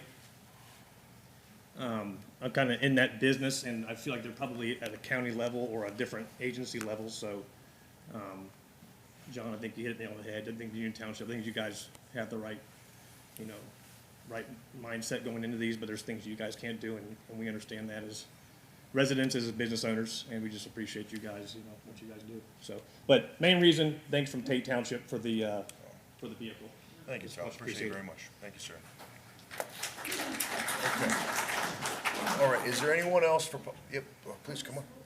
You gotta state your name and address for the record, miss. It's okay, go ahead. Yes, ma'am, please, go ahead. Sonia Boskin. I was told that we might be discussing a nuisance property next door to me tonight. Yes, actually, but I hate to tell you, this is kind of close to the last of the agenda, Okay. but yes, we Oh, will. we are gonna address that. There's a nuisance one on here, I saw, right? Yes, nuisance. 794 Pickett Way. Give me a minute, let me look at it, I'll tell you 1 second, but no problem. That would be on the next. On to the next one? Well, I'll check with the zoning inspector. Marjorie is a nuisance vehicle action this evening. Guys, this next month. That's all we right? received in the queue. I don't think that's tonight, miss, I think that's next month. It's in the, but you can contact us tomorrow, and we can go through the enforcement timeline on that, okay?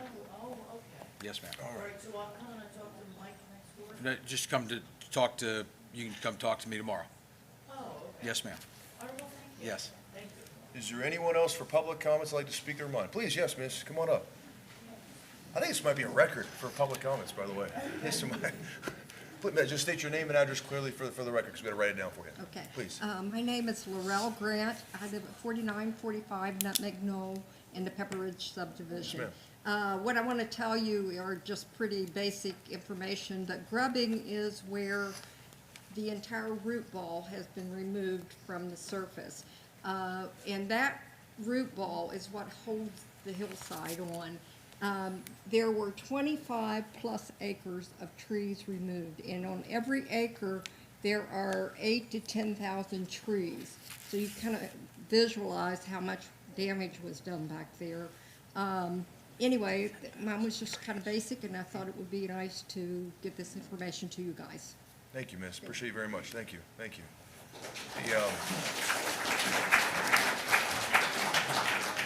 Okay, is there anyone else for public comments? Yes, yes, Miss, well, you already had your 5 minutes though, Kyla. Okay, come, I'm gonna give you like 1 minute. I'm gonna give you like 1 minute, miss. 1 minute. Just come on, it's fine. Please. That you said that you would do anything you could to protect the situation here, and just that whether there's a whole room of people or just one person in an old home, that enthusiasm of protecting your residents would be equal regardless of high-end homes, old homes, large subdivisions, and independent residences. Agreed. And I appreciated those comments. Thank you, Ms. Kyla. Thank you. Okay, would anyone else like to speak tonight? Yes, ma'am, come on, you guys, come on up to the mic, please. I don't want to come to the podium, I just. You don't have a choice, I'm sorry. Well, please? It's for the residents online and for the 'cause record. the rules are you have to be on the record, I'm sorry. I just want to say that. I'm sorry. I live on Mount Carmel Road. Can you state your name and address for the record, miss? Luella Jones, Please. 3882 Mount Carmel Road, Cincinnati, and we're 45244. Yes, ma'am. So we are technically in Hamilton County. Our property borders Claremont. As you go down the hill, and then you get to this monstrous mess that Doug Evans has created. We have 48 acres there. We are elderly. My husband is 84, I'm 74. The people next door to us, the Harrisons, have both passed away. Their daughter's trying to hold on to that property. And then farther down, the Careys live. The poor Careys are right next to this terrible disaster you've been hearing about all night. What we also have, you may call me a tree hugger, but we are losing animals like you wouldn't believe because there's no place for them to go.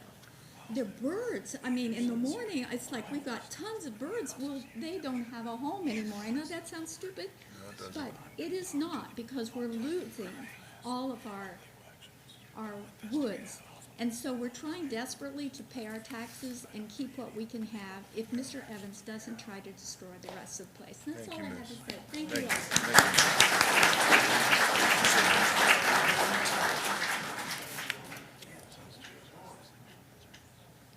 And then, by the way, folks, apologies, it just, whenever you want to speak, it's just, we got to have you come to the podium, that's all. So, okay, is there anyone else that would like to speak tonight?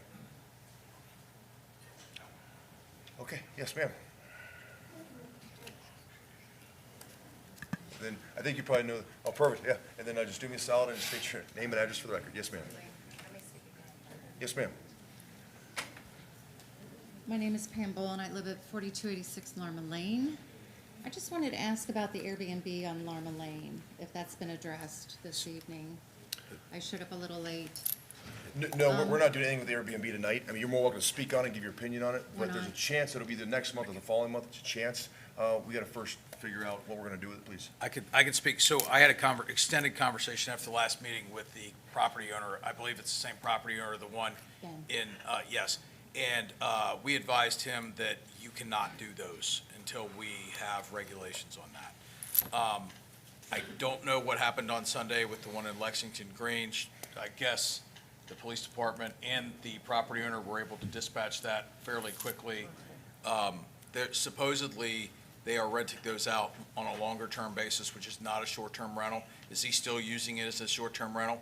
Can you connect with me this week and get me any evidence that you have, and I will continue that conversation? Or is it advertised somewhere where we can see it? That I haven't seen. I just see the people, because I'm just a There's few transient houses activity, down. like Oh, yeah. more, not Pretty like regular. a regular tenant, several people living there for Different. months? No, All it's the all the time? Okay, thank Yeah, you. okay. So that is in contravention of what we were assured was going to occur. Beautiful, yeah. Thank you. Needs more Thank you, time. miss, appreciate Thank your you. time. Yes, ma'am. Okay, anyone else for public comments tonight? Okay, last call. Okay, seeing none, we're gonna close public comments, and then, okay, Mr. Wright, I think first and foremost, I'm gonna throw it over to you, and we're gonna specifically, talk about, the land that Doug Evans and all these folks are here to talk about. Yes, sir. So, I've been here since 2006. We do not have clearing and grading and drainage regulations. In fact, Claremont County has clearing, grading, and drainage regulations. I am pleased to hear that Mr. Grant was able to follow up with WMSC and determined that they did send an inspector out. So, and I believe that was verified. He voice verified that, or didn't say it at the podium. But anyway, nonetheless, I'm going to do a status check with Greg Smory tomorrow, and maybe even Heath Wilson. That said, traditionally, and I've talked to the law director about this because Mr. Grant and I have had, many conversations, at least 2 or 3, about what the word development means. Clearing and grubbing on its own, as far as the zoning resolution goes, are not regulated activities. And that is confirmed with the law director. And I ultimately look to him because he has to defend us in court.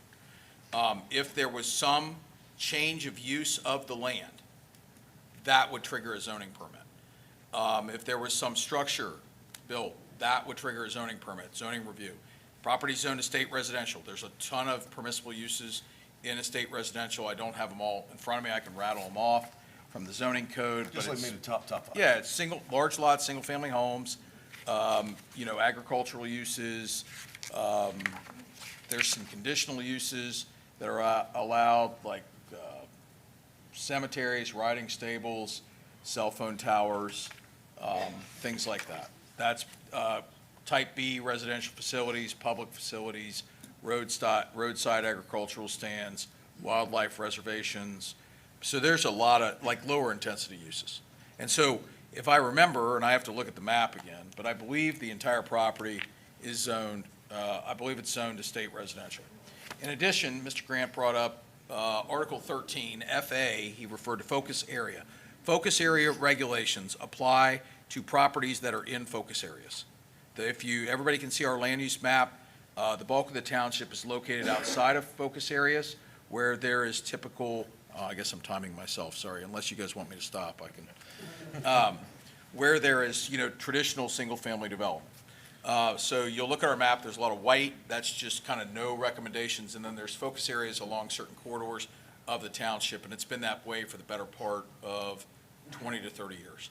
So those focus areas, in those focus areas, additional regulations are applied, and you will see from time to time zoning cases that come forward before the board that are called overlay cases. Those are for, and typically what we'll see is, signage cases on 125, or we'll see, development relief setbacks in 32 or 125.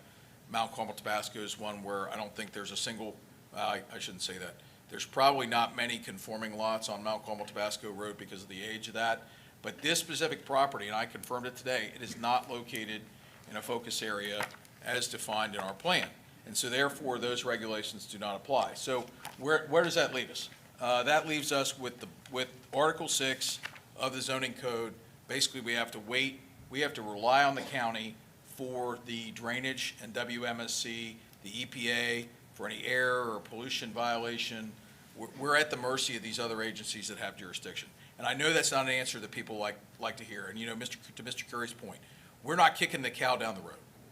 We don't have the ability to regulate stormwater. We don't. The county already does it. And there's the potential, and again, the law director can confirm this, and I'm not a lawyer. But, we have a very good lawyer that we utilize. If the county does it, we're not supposed to do it. And that's in contravention to the home rule statute. So they have pretty robust stormwater regulations. They're doing it. I think what I'm hearing tonight, a lot of frustration. It happened overnight, right? It happened very quickly. It happened very surreptitiously. Again, we can't make the trees grow back. But I don't know what other, but, to the board's point, to Mr. Becker's point, ultimately I report to you guys. And if you tell me to investigate, and there's a lot of work that went into this, investigate whether we can do anything about this, I can certainly report back to you. But I'm gonna have to have probably, at least a guy with a law degree look at some of this, and then we're gonna have to pore over it, because there's a lot of information in here. So, that's what I would say. And that's not kicking the can, and that's not deferring responsibility. There are specific jurisdictional, and this is hard to believe, and we had that conversation about who took, did anybody take money, who's who, who's what, campaign contributions. We have a board of elected county commissioners. The townships are truly the most local form of government. Very different than a municipality, than a charter city where I worked for 2 years, or even a statutory village, different powers.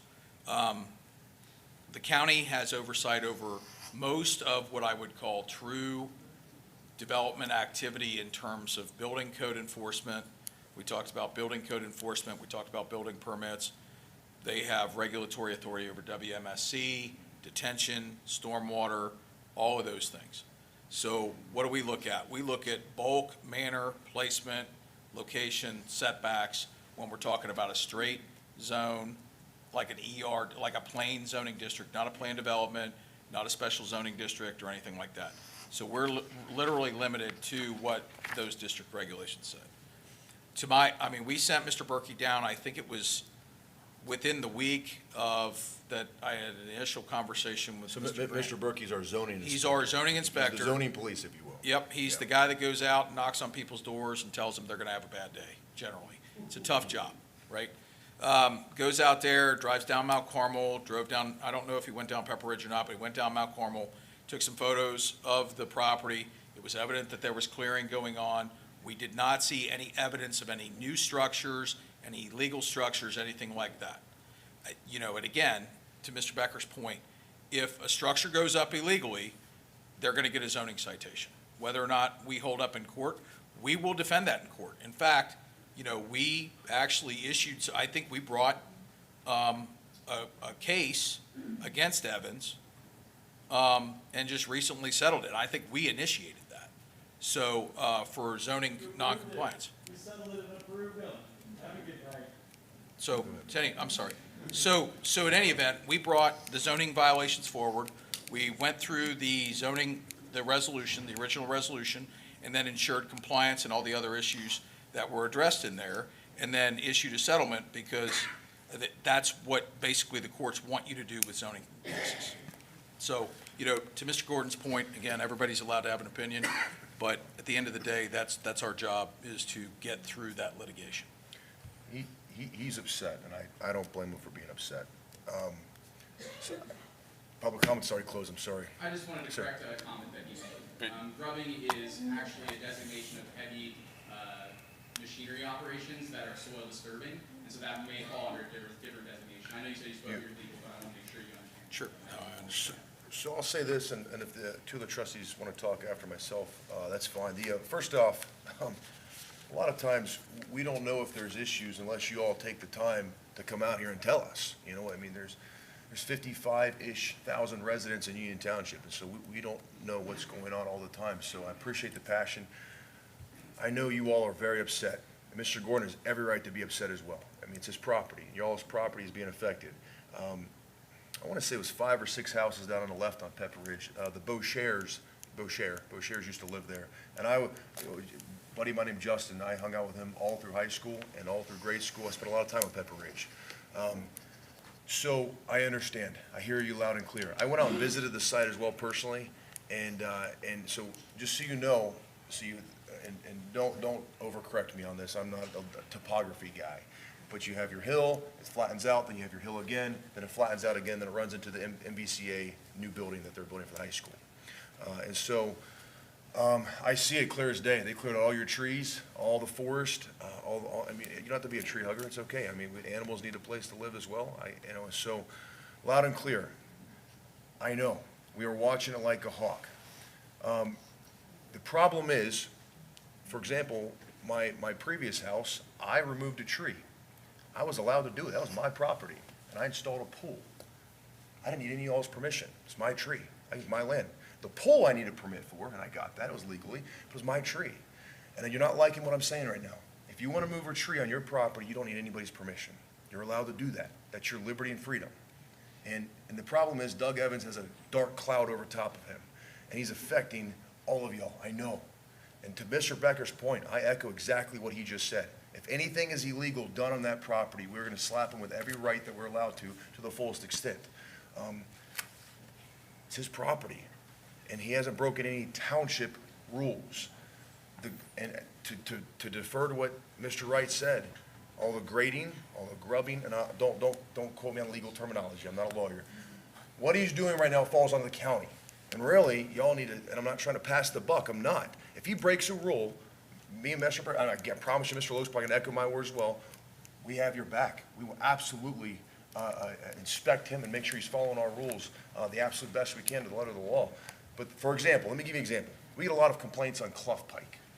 There's no sidewalks on Clough Pike. Maybe the road needs to be wider on Clough Pike. Guess what? It's not our road. It's the county road. We have no say over Clough Pike. Now, we work with them. You know, our service department will patch a pothole, even though it's not our responsibility. We do that. It's the county road. We have no control over Clough Pike. I'm giving you that as an example. So what I'm saying is, so far, what he's done is not breaking any township laws. It has to defer to the county, and you don't like what I have to say about that, but I'm telling you, I'm sorry. That's all I can say with it. If he puts up a building and erects a building, we'll absolutely slap him as hard as we possibly can. But he hasn't done anything in a township-wise illegal, guys. And really, I hate to say this, all of this needs to go to the county, and we all need to fight for it on the county. And by the way, sir, Mike, you look younger than me. You're clearly much smarter than me. This is a lot. I was following along what you're saying and everything. Half of it went over my head because it's very smart. Well done. And for what it's worth, so the property goes downhill this way. Half of it is in Anderson Township in Hamilton County. Not the slope. Correct. But all the I'm not going to use the word great, all the clearing he's done, all of it, it's half the properties, and don't quote me on half, maybe it's 45%, but it's close to 50% of the property is in Anderson Township. It's in Hamilton. All the grubbing happened on this side. Correct. So, but he's done it all over, though. So, folks, I'm on your side. I completely couldn't have said it better than Mr. Becker. So I echo you 100%, and I have your back on this one the best that we can. And Mr. Becker, do you want to go ahead, sir, Vice Chair? I can tell you, the only trees I ever taken down on my property was after they were dead, keep them from hitting the house. Otherwise, I love the trees, and should have cut down more of them when we built the house, but that opportunity passed. That's all I have, Chairman. Mr. Logan, anything? I hear all of you. It's obviously robust amount of information and perspectives that I personally have been in your shoes, not at Pepper Ridge, but in Terrace Ridge. I bought there in 2015 and was told that the 16 acres or so behind it were all wooded. We're going to remain wooded until one morning, a couple hundred neighbors woke up to bulldozers going through it. And that was in the summer of 2016. And with where my property was, it added 55 feet of fill dirt off the backyard to where I had a sidewalk above your head if you would be standing in the backyard. And it put my 5-foot fence underwater. So I can definitely understand and relate from everything, literally everything that you're talking about, everything, every concern packed into that piece of property right there. From the erosion, is my house going to still stand or not, all of that. So, yeah, I hear you. Well said. Happy that we are the first board that was able to gain enforcement action with Mount Carmel Farms. Again, as Trustee Dills stated it, it's a complex environment. We don't have, and I don't think you'd want us to weld all the power that you could possibly, try to say from a government perspective. We don't have that. That's not how our system's designed. We are limited to the power and authorities that we do have, that the people have given to the township trustees. And I think that's where that leaves us right now, but we'll definitely be able to have inspection and eyes on and be in communication with you, our residents. So thank you for your time tonight. Well, thank you all very much. As far as this, because I don't think this is for public comment. A zoning case, yes, but public comment, I don't think we've ever had this many folks come out. So I know you all are passionate, and my heart breaks for every one of you. I'm sorry. I hate that it's already cleared out, and I hate that the trees are gone. I know that's not the house that you bought and what you wanted for the future. I hear you loud and clear, and my heart breaks for you. I do. I feel sorry for you all. I do. But to prevent buildings or anything, you have my word. We are going to absolutely inspect it and make sure that nothing's out of line. So, as far as that. So we'll continue on. We got our department reports, and Chief Austin Clemens, our fire chief, sir, I'll kick it over to you. Thank you, Mr. Dills. Chief, just a minute. Yeah. Can I make one public announcement? The county commissioners meet every Wednesday at 10 o'clock downtown Batavia, every Wednesday. So take your complaints, and I'll see you down there. Be there Wednesday, what time? 10 o'clock. 10 o'clock Wednesday? Maybe you should say that 3 more times. 10 o'clock Wednesday, 10 o'clock Wednesday, 10 o'clock Wednesday. Hey, won't forget now. Sorry. All the good news is about to get shared right now, though. So we got the chief and department reports. So.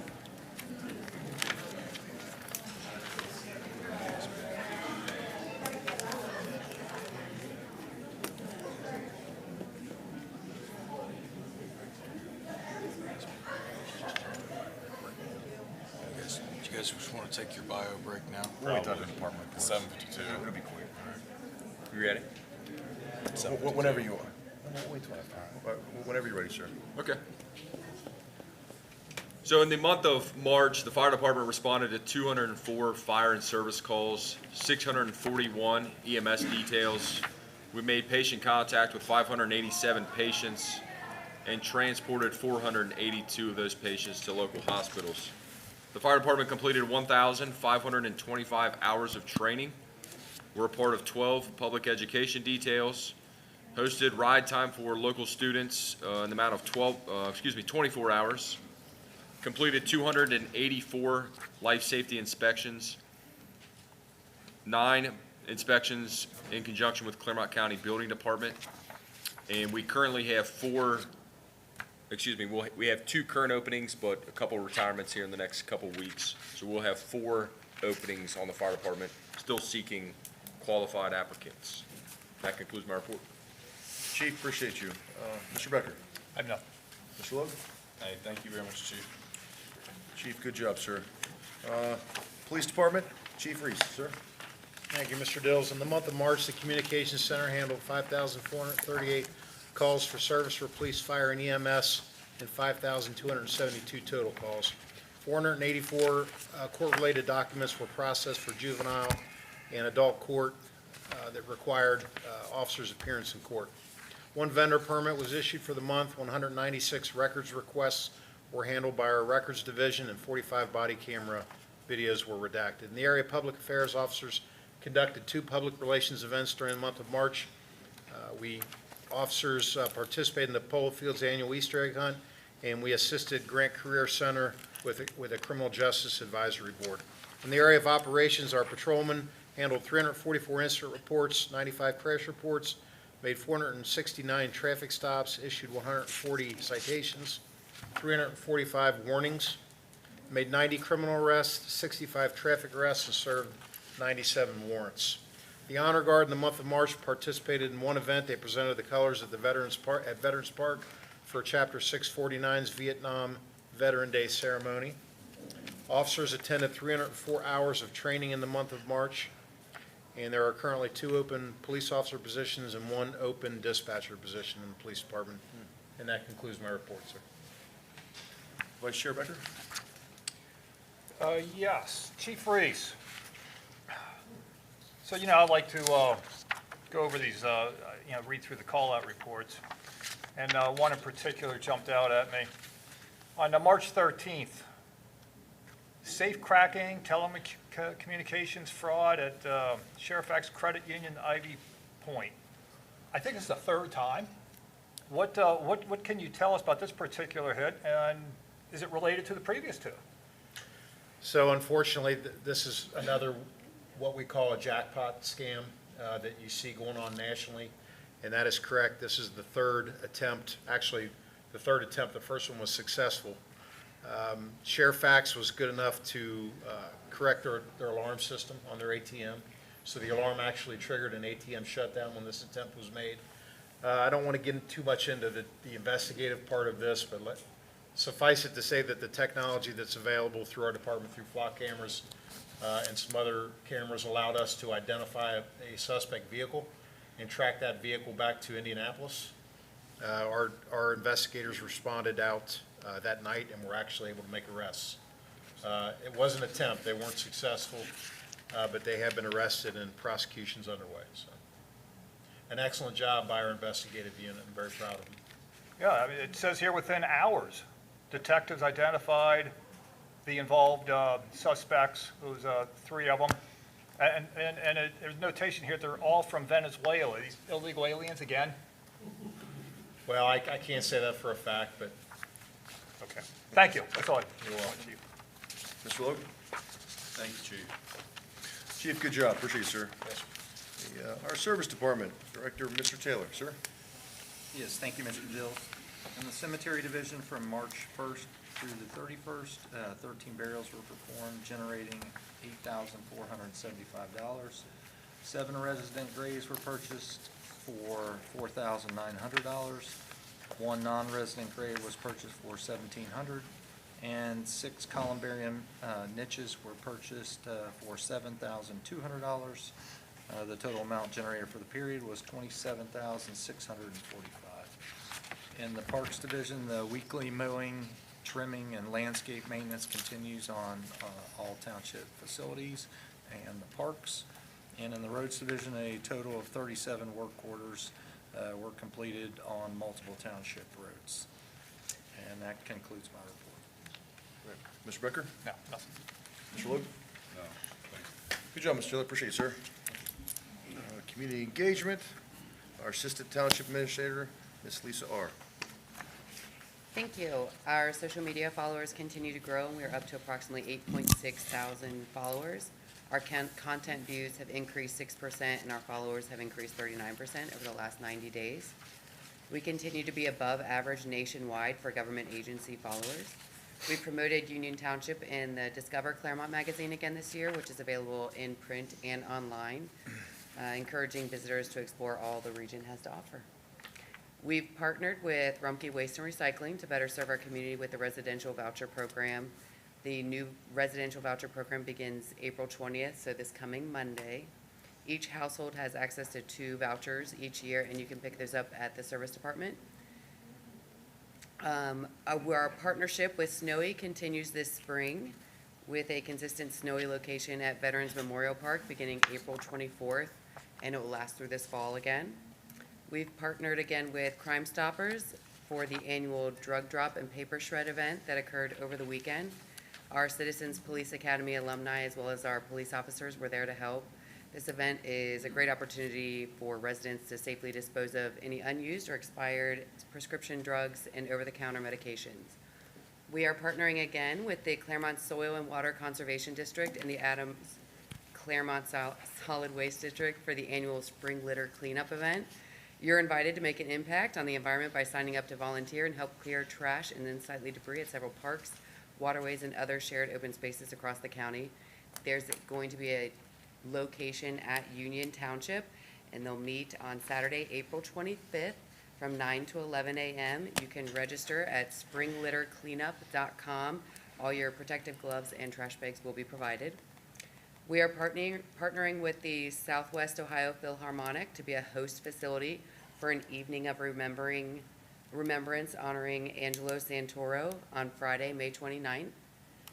And then we also have some exciting spring and early summer community engagement opportunities coming up that we aren't partnering with anybody with, but we're hosting. Family movie night will be held on Saturday, May 9th at Veterans Memorial Park. We put a social media post out there so you can vote for which feature movie you want played. We are also hosting the annual family fishing event Saturday, May 16th at Klepper Park. It's a great way to introduce family and friends to the sport of fishing as well as challenge yourself. Registration for the event begins at 9 a.m. The farmers market is open for applications through Friday, April 24th. Included participants will be emailed a vendor agreement prior to Wednesday, April 29th. Our farmers market will begin Friday, June 5th, and run through Friday, September 11th, excluding Friday, June 19th, and Friday, July 3rd, due to the holidays. Our summer concert series kicks off on Friday, June 5th with audio graffiti. It will begin with the farmers market at 4, and then beginning at 6:30, there'll be a food truck or two, a beverage stand, and that will be available through 9 p.m. The entertainment begins at 7 p.m. With the weather becoming nicer, you may see our park ambassadors out and about in parks wearing volunteer shirts. Please feel free to reach out about any questions you may have. If you are interested in becoming a park ambassador, please reach out to the service department. This summer, we also have Madcap Cup Puppets coming back on Saturday, June 27th at 10 a.m. And then new this summer, on August 1st, we will have a magic show geared towards children of all ages. So if you have any questions about events, please visit the Township's website at utclaremont.gov. That's all I have. I want to make a comment. Good job, Ms. Oak. Sir. About the shred event Saturday. Sir. That was incredible. I mean, just talk about smooth, just moving them through, and their shred trucks were coming and going. I appreciate that, sir, but not trying to be a bad guy, but public comments, we got to move on with this. But appreciate that, appreciate the feedback, thank you, thank you. Yeah, Ms. R, good job. Mr. Becker, sir. I'm just looking forward to the summer events. That's all, Chairman. Mr. Logue? Thank you very much. Quick question. Organic followers versus paid followers. What are we growing at? Organic followers? All of ours are organic. Okay. We don't Is have that any better- paid. Is that better quality? Better quality. Those are local people following us. When you do a paid, you get more tri-state, national. Ours are very locally grown followers. Okay. That's excellent. Thank you. Great work. Sorry, that was a lot. Good job. Appreciate you very much. Thank you. All right, planning and zoning for interim. Mr. Wright, sir. Thank you, sir, and hopefully not interim for too much longer. We are, just not to betray my administrative report, but that'll be an item that I talk about. So regarding inspections, and there's a new format this year, or this month, responsive to what Mr. Becker had asked for, a rolling total, and I think we're going to work to reflect that in our other department reports. You can see for the month of March, 33 inspections, 13 complaints, 3 unfounded, 6 warning citations, 2 15-day noncompliance letters, 1 30-day letter, 0 actions forwarded to legal counsel, 5 actions resolved administratively, 386 illegal signs removed, 14 miscellaneous kind of issues that we get complaints on or go out and look at, 15 violations for the month, reinspection of 11 existing violations, and 2 nuisance filed. With regard to permit activity, we had 4 changes of use, 5 sign permits, 1 temporary sale, 3 new single-family home permits, a lot of decks this time of year. We had 5 deck permits, 7 accessory permits, 17 pools and fences, which I guess March is the month to get your pool and fence permit. So grand total of 48 permits for the month, monthly revenue total $7,250. That concludes the zoning report. Mr. Becker? No, I'm good. Mr. Logue? Good, thank you. Keep it rolling, Mr. Yes, sir. Going right into the administrator report. We're underway on engineering for the old 74 sidewalks between Schoolhouse and basically Buxton. That work is ongoing. We are planning to apply for SDBG money through OKI for pedestrian improvements along I-Colts Road, which will extend from where the county kind of left the sidewalk hanging off a cliff right around the corner, hopefully all the way down to Eastgate Boulevard and tie into some of the Ivy Point action over there. We're working with Choice One in that regard. We have applied for ODOT systemic safety funding for the Summerside Road pedestrian improvements, and we have an upcoming brief presentation with their reviewing committee at ODOT. Access control systems continue. We are now under contract with National Gunite for the Miami View culvert lining. Drainage improvements were completed at the playground by the playground contractor at Veterans Park. They really ran out of time last year. This gave them the opportunity to go back in, fix some of the underlying drainage improvements, and I think it's been phenomenal. So we'll be getting seed and straw on that here soon. We have a pretty extensive disposal of equipment resolution for the board to consider. Cemetery fees, we already did the promotion for the chief, which is very positive for the district chief, very positive for the fire department. We do have a nuisance motor vehicle related to a prior nuisance on Marjorie. This is the second action that we declared kind of junk and stuff nuisance previously. This is on registered titled vehicles. There's a different process we have to follow. We have also, we are also requesting CDBG funding. There's a resolution to do that for Summerside, since the county has elected 2 years in a row to not fund improvements at Mount Carmel Park. So we're going to pivot and try to bridge the gap on the Summerside improvements and go a little further with that. The Swans were successfully relocated. The snow emergency resolution has been posted, and as soon as that has been completed, we will get that finalized and implemented with signage. And just by way of an update, I know this is everybody's favorite topic, aggregation. We were able to secure a rate that started with a 9, which Duke Energy's current rate is 10.0. It's basically 10.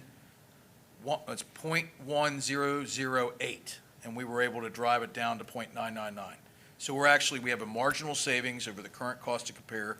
Pricing is all over the place with, for obvious reasons, we got a lot of global uncertainty in the energy markets. But customers will be seeing those. And importantly, if you don't ever want to receive a letter, there is a permanent opt-out link to PUCO's website on our website.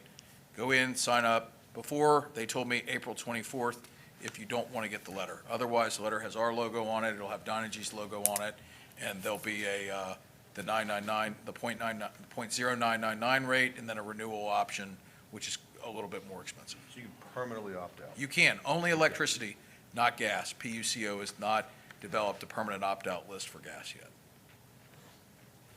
That's really it. I got a lot more, but I'll try to be brief. Mr. Becker? No, I'm good. Mr. Logue? Good, thank you. So everyone knows we're talking about there, the aggregation, that's your electric. You don't have a choice. I don't like it, you all don't like it, we don't like it because we got bombarded with calls and emails, because you're like, oh, why did my electricity go from Duke to, was it Dynegy? Dynegy. Dynegy, 2000, what was it, 2016? November of 15. 2015, the township voted, the residents voted and passed that we have to opt you into this stuff, and you can opt out of it. So I don't like it, because people will call us and bombard us saying, hey, why did my electric switch from whatever? Can't help it, it's a law. So anyways, moving on. Oh, okay, let's do this. 8:09. All right, gentlemen, I'll entertain a motion for a brief recess. So moved. Second. Okay, Mr. Campbell, roll call. Mr. Becker? Yes. Mr. Logue? Yes. Mr. Dills? Yes. Taking a brief recess at 8:08 PM.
right, gentlemen, I'll entertain a motion to exit our short recess. So moved.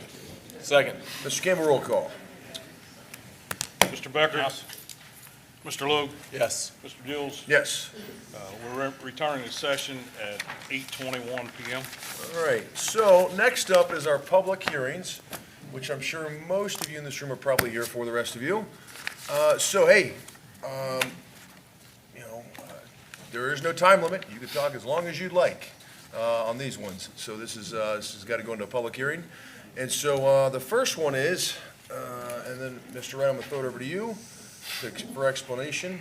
Union Township zoning case 2-26-Z as in Zulu.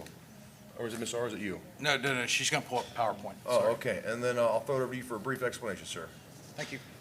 Thank you, sir. Case 226Z, this is an application by John Hanks, Briar Hill Development. Basically, 10.39 acres, 3 different sub-areas located kind of in the vicinity of Grosvenor Square. I forgot the name of the street for a second, kind of vapor locked. Grosvenor Square, the roundabout, Glen Estee, kind of Glen Estee, Eichholz, that kind of area. So this is located, there's 18 total parcels, 3 different focus areas, sub-areas. There's a pretty extensive analysis that we reviewed at the zoning commission level regarding each sub-area and the relationship to the comprehensive plan. Just looking at these, all of these are generally consistent with the recommendations of the comprehensive plan. Recommendations of Glen Estee, Withensville, Eichholz Road revitalization and improvement plans, and I guess it's going to melt down again. We'll have to reboot it or whatever. So apparently our projector's on the outs. In any event, I've provided the relationship to the PD district regulations, a little bit of background. A lot of these parcels are either owned by the trustees in the Union Township CIC.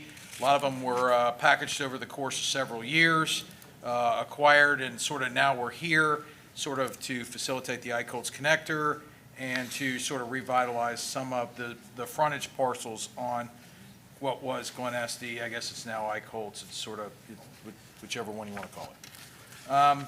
So, looking at this, it went to the zoning commission. The zoning commission did recommend unanimously to approve this project on March 25th. They adopted staff recommendations 1 through 8 and 3 additional recommendations as follows. So it was a unanimous vote to rezone from R1, R2, and R3 to PD. Basically, the applicant comply with requirements of federal, state, local regulatory agencies. Submit for minor amendments for parcel-specific development on sub-area 1, sub-area 2 for administrative review and approval. And I'm summarizing here. Follow all plating requirements from the county on single-family residential portion of the project, basically tying to the single-family portion in sub-area 3 to changes in setbacks, buffers, stuff like that, to a major amendment process, detailed lighting plans, cross-access easements, detailed landscaping plans, use of high-quality building materials, monument signage, blade signage, that's building-mounted signage, regarding sub-areas 1, 2, and 3, the recommendations for staff report case 1 through 8. The zoning commission originally referenced 9. There were only 8 in the staff report, and I think that's a typographical or Scribner's error. Number 10 was in sub-area 3, the elimination of lots 1 through 19, which basically reduced it from 17 building lots to 15 building lots with 2 open space and buffering lots in the back, and then the addition of a minimum 20-foot landscape buffer along the existing single-family houses to the south of sub-area 3. So just not to belabor the point over again, I think everybody's here heard this. The trustees have had a copy of the report. The action required this evening is to approve as recommended and is further modified by the zoning commission, approved with additional or subsequent modifications, or deny this application. Just one thing I would point out in this, they did make changes already responsive to the zoning commission's requirements, and then importantly, and as part of this analysis, the PD district has always been the most appropriate district to utilize to facilitate infill development, providing flexibility to market the site and the design for the end user, and notably with the zoning commission's unanimous recommendation and discussion in that, that should be noted for the board.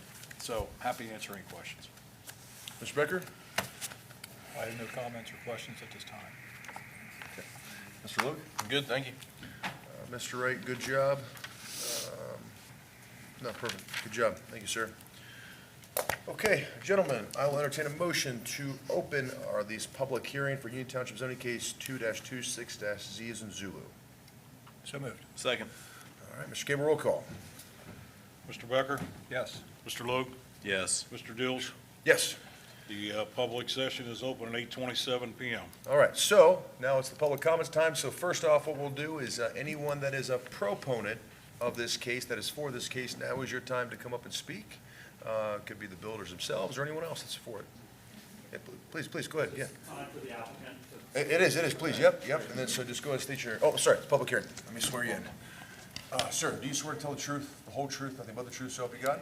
Yes. Great, so please state your name and address for the record. My name is Dave Bayless. I live at 2 Greenbrier Drive, St. Louis, Missouri, 63124. Ms. R., are you able to, I handed over a, okay. It probably won't work, but that's okay. We'll just talk through it. I wanted to, really where I wanted to start in a couple of the slides that I hope to show you is just to remind you. Don't start the slideshow. I haven't touched anything, like anything with a picture tonight.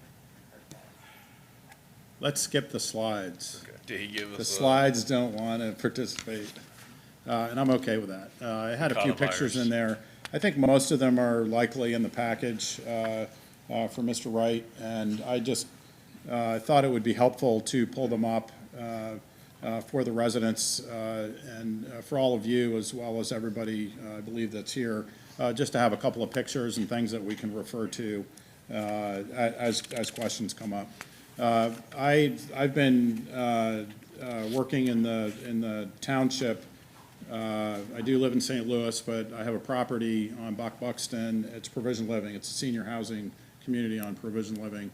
It's a 2-story assisted living building. We have villas that are a part of that. Later this month, we're going to expand those villas to our north and add. It's been a very successful property.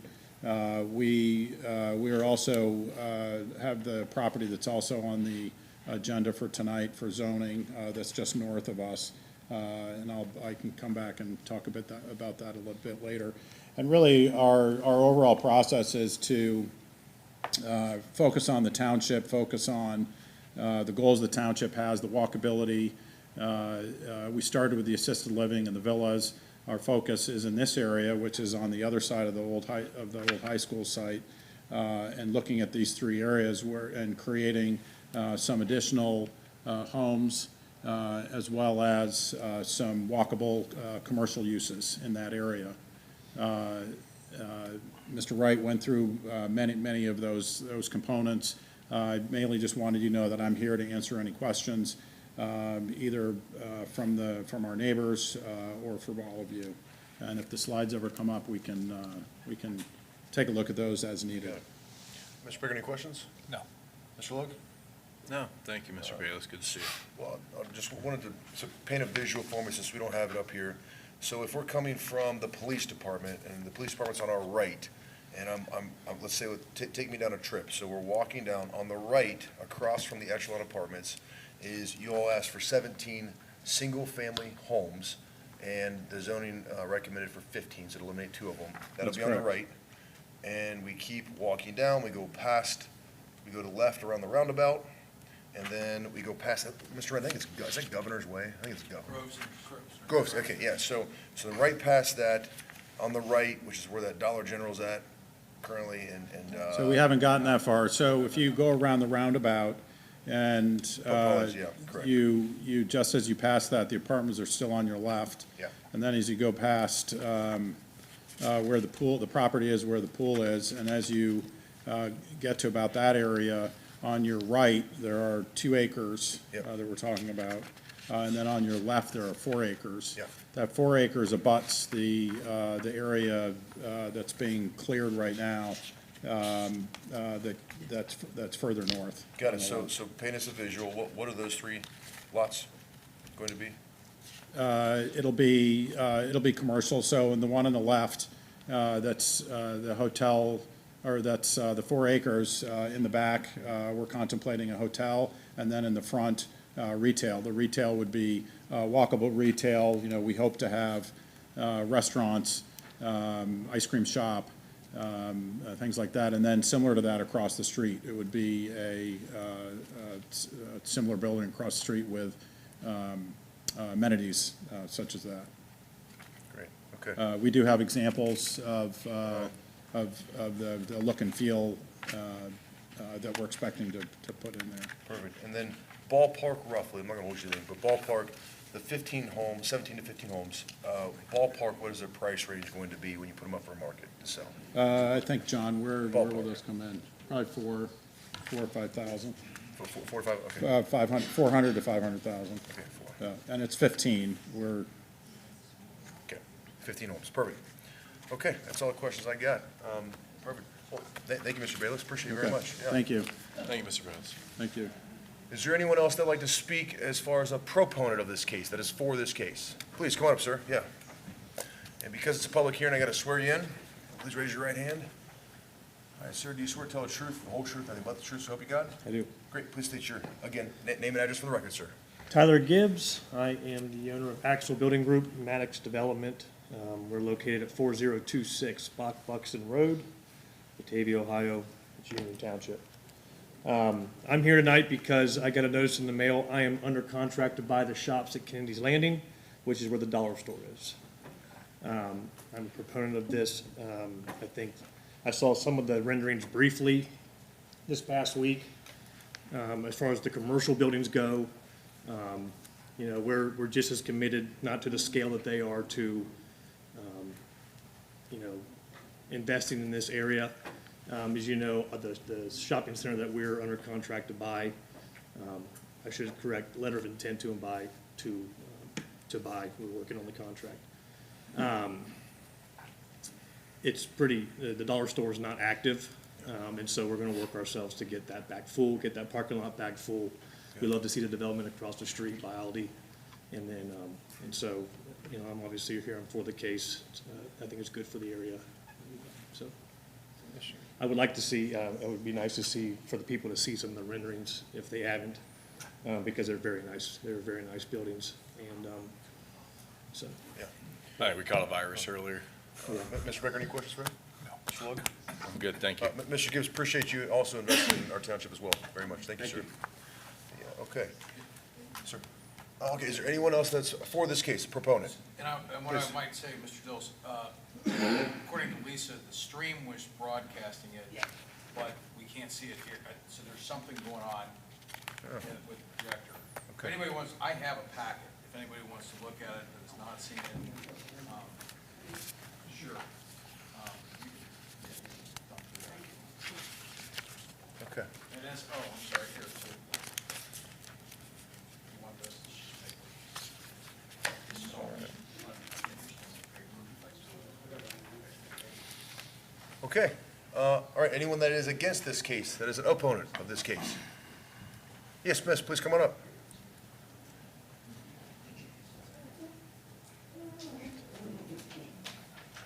All right, please. Okay, and then, please raise your right hand. Yes, Yes, ma'am. Do you swear to tell the truth, the whole truth, nothing but the truth, so help you God? yes. Yes, ma'am. Please state your name and address for the record. Carolyn Lautenslager, 960 Burgoyne Drive, and I am opposed to this project. You've just totally destroying a residential neighborhood. But I live on the corner of Burgoyne and Glenesty, Withamsville. My house faces Glenesty, Withamsville, and my driveway is off of Burgoyne. There's going to be so much more traffic on Glenesty, Withamsville when you open the overpass over 32. The county widened Glenesty, Withamsville in front of my house, so much so that they took so much of my front yard. My driveway is literally 4 feet away from the white line where Burgoyne has to stop before they have the stop sign to turn off at Burgoyne. I have to carefully back out of my driveway, and I do look to see there's nobody on Glenesty that's going to be turning down Burgoyne. But at this point, I have 15 neighbors on Burgoyne. They are not gonna fly around that corner and hit me. When you open up Burgoyne and put that entrance to the, project that's going on the other corner, Burgoyne and Glen to Westhamsville, there, you're gonna run that parking lot between Burgoyne and Grosvenor. There's gonna be a ton of trouble, or people. I'm literally not gonna be able to get out of my driveway without risking my life. And I'm concerned about what's going on across the street from me on the, west side of Glen Estee, Westhamsville. Is there going to be a bar or a restaurant that serves alcohol? And are they gonna stay open until 2 o'clock in the morning with all the noise and bright lights? So I'm sick about what you've done to my neighborhood. Mr. Becker, do you have anything for him? No, I just wanted to answer a question. The first watch, I don't believe they serve alcohol at all. The Bibby Bop, I don't know. I don't think they don't. That's a little bit First watch further does. down. I'm directly across. The first watch and that are on that lower level. I'm up the next higher level. The corner of Burgoyne. And I believe you're going to run Burgoyne across Glenasty, Withamsville, and as an entrance to whatever development that's going over there. So you're concerned about what's going to go on across the street from you, this new development we're talking And about? I'm more worried about being able to get in my driveway Sure. without getting smacked. I understand. 4 feet from the corner, with more traffic coming off of that other parking lot. Like I say, my neighbors I trust, they're not gonna run over me. How long have you lived there? Since 1978. Wow, you've seen a lot of change. Yeah. One of the people down the house probably where Jiffy Lube is now, actually he had a horse and buggy that every once in a while he's going down the kidding. road. I've seen it all. Wow. All right, thank you. Is there anyone else that'd like to speak tonight? That is, yeah, please, come on up. All right, I gotta swear you in? Oh, that's okay, yeah. It's okay, it's okay. Please raise your right hand. All right, do you swear to tell the truth, the whole truth, nothing but the truth, so help you God? I do. Please, and then just state your name and address for the record, sir. Charlie Steitler, 4316 Warmer Lane. I want to first thank the zoning committee as well as the developers working with the community to revise sub-area 3 to follow some of the codes. But tonight I'm raising one specific unresolved issue with the revised plans that were submitted under sub-area 3.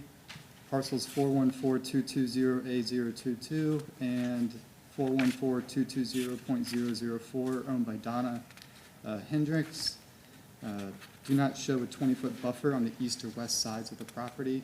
Subsection 684.3.d of the zoning resolution states a 20-foot landscape buffer yard along any adjoining residential zone. Any boundary where this planned development touches a residential zone triggers the buffer requirements. The vacant lot zoned R1 is still within residential zone. Vacancy does not change the zoning classification. With respect to zoning section 687.10, which removes buffer yards from planned development variable standards, stating that the minimum setback are variable except for right-of-way buffer yards. I respectfully request that they submit a revised plan demonstrating compliance with that code, and also possibly an official written interpretation of if section 684.3.d applies to side boundaries before the vote is taken by the township. Thank you. Anyone wants to? Mr. Ray, can you address some of those things? Sure. Historically, the township, the zoning commission and the board of trustees have the ability to vary that, and I believe I indicated that to you. I'm sorry on my delayed No, you're response. I've been fine. on the phone. I'm just addressing the exact verbiage, which is any Correct. residential property. Correct. And historically, the way that that's been interpreted is they use that to buffer dissimilar uses. Since the use categories are identical, and the other portion of that is one of those lots is unoccupied. Occupation So, doesn't change well, I the mean, variance of the property. I can tell you that does have usually historically had a condition Historically or on that. not, you need to follow the code. I'm not gonna, you asked me for an interpretation, Mr. Dills referred it Well, to I'll me. get an interpretation from the law director, not you. That's okay. Law We're director's trying to not help you out and answer your question, that's all. I hear Yeah. you're saying, I know. So can you, So can I? please? Yeah, sorry. Yes, sir. So again, historically, that standard can be varied. Correct. Yes, and it's ultimately the zoning commission's discretion to determine whether they're going to vary that and recommend that, and then it's ultimately the Board of Trustees' discretion to determine whether they're going to apply that or not. Right. Historically, they have not required buffer yards against vacant parcels. It's not vacant, it's a residential R1 property. It's a buildable lot. If she wanted to come in tomorrow and put a single-family house Mhm. on that parcel, non-conforming lot of record, she can do that. Yeah, but you still need the buffer between her R1 lot and the planned development. Am I missing something? I just explained it. Yeah, We can vary the standard. okay. I mean, you're saying historically, but, Right. you know, let's maybe change that. Let's push it back to planned development, let's push it back to the zoning. Let's just work together with the community. I'm really thankful that they are talking to us, I really am. I just want to make sure that our neighbors and our residents are protected from encroachment, just like any of you would want to be protected. Sure. That's all. Appreciate that very Yeah. much. Yeah, well said. Thank you. Mr. Lee, you want to have questions for him? No. Okay, no, appreciate you very much. Thank you. Anyone else like to speak tonight on this case? Please come on up, sir. Yes.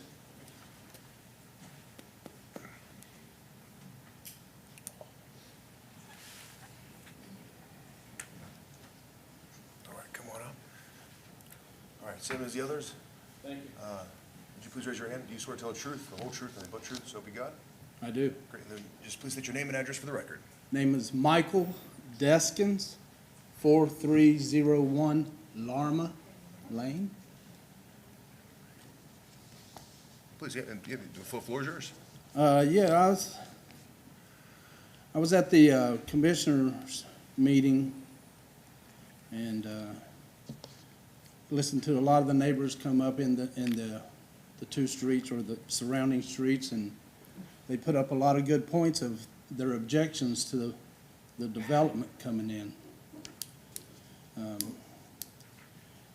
In my opinion, and a lot of the opinions that were shared that night, the area is overdeveloped. There's not enough room for what they're wanting to bring in with more building houses.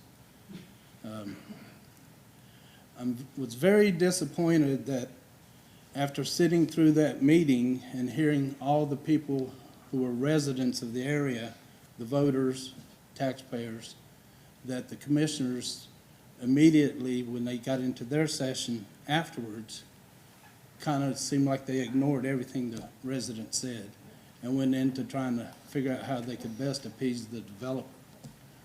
I felt like we were invisible there, even though we had talked for over an hour. It was very disappointing. I guess I'm going to have to learn some civics and find out what my best route for having some of the people who didn't want to give us the attention that I think we deserve, what's the best way to change who those people are in office. One of my worst fears about the changing of the neighborhood came to light this past weekend when a friend of mine called me and told me to go over to the park at Union Township and just see what was going on. I was shocked. It was a massive group of young people. I mean, not to condemn young people, but they were young. Of course, to me, everybody's young. And the activities that were going on were not compatible with a township that's trying to build a family-friendly atmosphere with a really great park for little kids and things to play on, and the activities going on that the police had to be called out to, which if this is, and it's not, I mean, that's the first time I've seen it happen there, but that's been going on for some time since the Commons have been there. What the Commons were originally presented as on the radio when I was listening to it on WLWT, not to advertise for them, I mean, they promoted it as it's going to be a senior village. There's going to be all the amenities seniors could possibly want. There was going to be an ice cream shop, ladies hairdressing, and all kinds of things for seniors. That's not what's going on over there now. it wasn't supposed to be as much Section 8 as it obviously is. I'm concerned that these new houses that they're wanting to put into an area that I don't think is big enough for it, what's to stop that from becoming that again, more of that kind of housing? When those people get together on weekends late at night, they're not going to stay contained to the park. My neighbors are concerned. They've already seen from this past weekend people crossing through, going through their yards, up and down the street, their safety. I can almost guarantee there's going to be a lot more crime in the area. And most of the people you listen to are seniors that live there.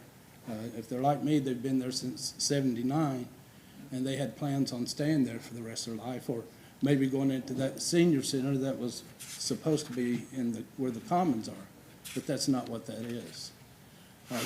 I'm afraid we're being pushed out. I'm afraid that our property values are going to go downhill. I won't be able to get what I've got invested into my housing. But the main thing that upset me about the whole process was the attitudes of the commissioners during that meeting, how they kind of treated the residents as if they didn't matter. They had already made their mind up. They had an agenda, was my feeling. I appreciate the time, and I hope you'll vote against changing the zoning. Thank you. Anyone who have questions or comments? Okay, appreciate you very much. Thank you, thank you. Yeah, and I'll state on the record as far as I think you're referring to our zoning board. They're all local residents of Union Township, and it's basically a daggone near a volunteer job. They don't, and integrity's top notch with them. I got to tell you, I don't think that's an issue. I do think that they do take your concerns very heavy with that. So for what it's worth, but Miss, you're going to speak? I got to swear you in. Yeah, please, you swear to tell the truth, the whole truth, and the truth, so help you God? I do. Please state your name and address for the record. I'm Veronica Motz, and I live at 4280 Larimer Lane. Yes, ma'am. And if I'm not mistaken, where they want to build houses, I have friends that lost their houses there because of the new roadway. So why are we wanting to build homes there now? So. Absolutely. This township is flooding property here. You can't move on these roads. You can't get out on Clough Pike hardly any time in the afternoon or early evening. I addressed this before about seeing about widening our street at the end. I haven't heard a word on that.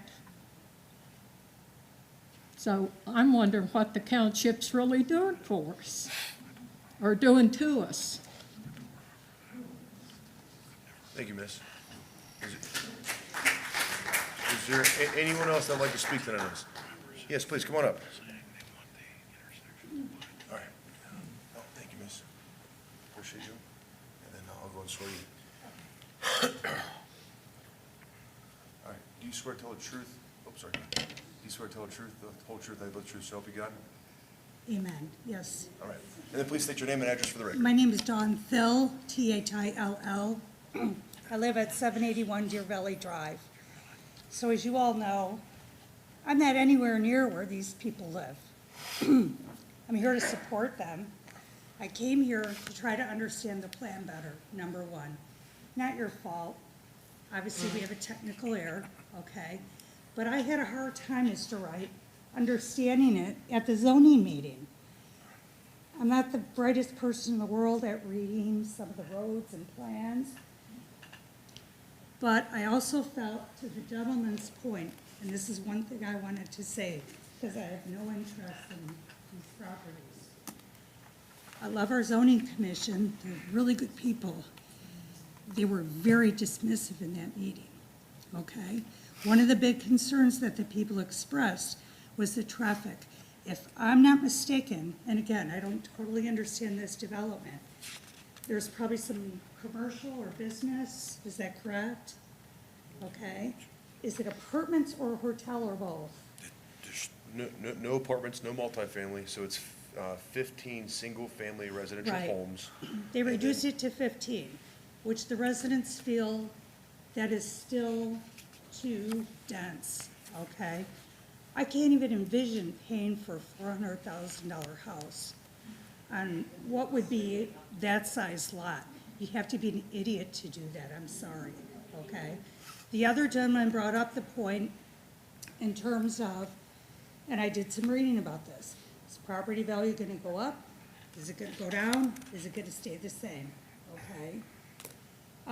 They're valid concerns. It might be too early to tell, okay? Sometimes you'll get what's called the halo effect, where new development kind of makes their developments around it more valuable. I think in this case, that's probably not gonna happen, okay? And these are the people who are gonna suffer. These are the people, I'm sorry, they're screwed, okay? Because the township continues to put development before the people who've been sitting here paying their frickin' taxes for over 30 years, okay? Now, I'm not against development. I'm against misdevelopment. I'm against stupid development.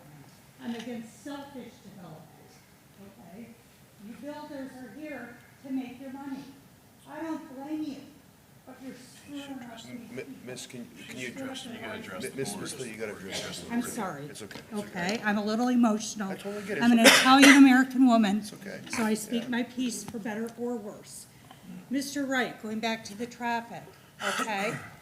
One of the things they talked about was how hard it's going to be to get out of some of the streets. What street is it? You gotta address the board. We can address. Are you gonna be having commercial traffic through Burgoyne as well? So, Yes the or plan, no? and I wish I had the graphic. Because there's, I know you don't wanna do a traffic study. That's, no, that's, I was, Yeah, you gotta let me answer the question. Go ahead. so, I wish I had the plan up, I don't. I know, She- it's She has a confusing. copy of it. There is a cross driveway behind the structure, we call it sub-area 2, and that's kind of a parking area. The buildings are oriented up toward the street, the parking is in the back. Are there two connection points? Yes. Part of that is because the way the county laid out the roundabout and Grosvenor, Kennedy's Landing, and Right. Burgoyne. In a perfect world, you would not have built Kennedy's Landing, Burgoyne, and Grosvenor the way that they were built, Right. because they're too close together. Right, Can I, Yeah, Mr. please, go ahead. Sure. And so the county, when they put the roundabout in, there is spacing requirements for intersections and turn lane stacking and design that engineers specify. And so when you look at that, and those three roads, Kennedy's Landing is really, quite frankly, the problem, because it's very close to Burgoyne. Sure. Which is, Burgoyne actually is the most logical point for a four-way intersection, okay? And so when you look at that, that way you have room for a left stack, Yes. coming this way, Yes. which keeps people out of the travel lanes. right, And it also, they have enough room for a left stack to get in when they're coming from, say, let's say they work in Batavia and they get off at Eastgate North and they come around the bridge if the bridge is ever, when the bridge is finished, right? And they'll be able to get into the left stack and then zip right home into Burgoyne. right. But there is a cross connection between that. But it's not a road, it's a parking lot. And it's got stacking, and they can do things that we can't do. They can put Okay. things like speed bumps in, all of that. So traffic on that side is this way. And then on the 4-acre site, that's aligned, so Right. that you have a full four-way, a left in both ways, right? The county engineers looked at that. And then the project that everybody's driven by, which is on the corner, Right, that's gonna have a right in, a temporary right out, and then that is going to have a cross-access easement through that, so that, you don't have driveways every so often, which everybody knows, that's like Beachmont Avenue, you get a lot of that, and they're Yeah. trying to avoid that. So, you get that access that's controlled, and they actually did a traffic impact study for the commercial portion. The residential does not drive, there's not enough density to drive traffic impact study. I forget, it's 60, 100 units, something like that. You're gonna basically you got 15 lots, and I forget, I think it's either 7 and 8 or 8 and 7, and Yeah. I don't remember. But you're talking about 8 total homes Right, that are probably gonna have 6 to 8 trips, and the trip is one, when you leave, that's a trip. right, I It's get not, that. it's not up and back. It's Right. You leave, and then you come back, I that's think 2 the trips. concern was for the residents pulling out into major traffic. And at one point during the zoning meeting, you all talked about, that it would be a big deal to have the utilities come in. You talked about this, it would be a big deal to have the utility come in and move something so that the traffic could be better. Do you recall what that was about? I think we were talking in the context of why did Grosvenor not connect in at the roundabout or something like that? And everybody, was it about the utility hut that's there, that big Cincinnati Bell kind of building? You were It's full of talking about fiber that the optics? utility people didn't want to move that. Yes, correct, which is sort of what drove the placement of the roundabout, and why it's where it's at, because at the time that the county was Okay. exploring that, that was close to $2 million just to move that fiber optic hut. So obviously, Right. they don't want I to do mean, that. obviously, the priority always has to be safety. Yes. The last thing you want is somebody pulling out of a street and getting hit, okay? And these people can speak more intelligently to the traffic than I can. The density sucks. I can't believe we're going to these smaller and smaller homes in the township. There's absolutely no consideration for the people. It's all about the money. It's all about the bucks, okay? And these are the people paying the taxes. And you guys gotta stop putting all this commercial shit ahead of the people. You heard it with the group earlier. None of it gets through your heads. When it comes time, next time for folks to vote, boy, you better believe they're gonna remember all these things that have been approved that have created nothing but havoc in the township. Everybody wants profit. Speaking of which, can somebody tell me how the TIF for this particular property will work? I'm just gonna reference one thing. I believe this entire board has not had a multifamily project or high-density project through that this board has approved. So I think we hear you, ma'am. But yeah, question on TIF. Mr. Wright, please. Sure. So the property on the corner, there's basically about a 9-acre TIF. The school district's made whole out of that. It's a full compensation agreement, so the schools, jointificational, those folks get to collect, it's somewhere on the order of, Mr. Campbell was like somewhere between 53 and 55%.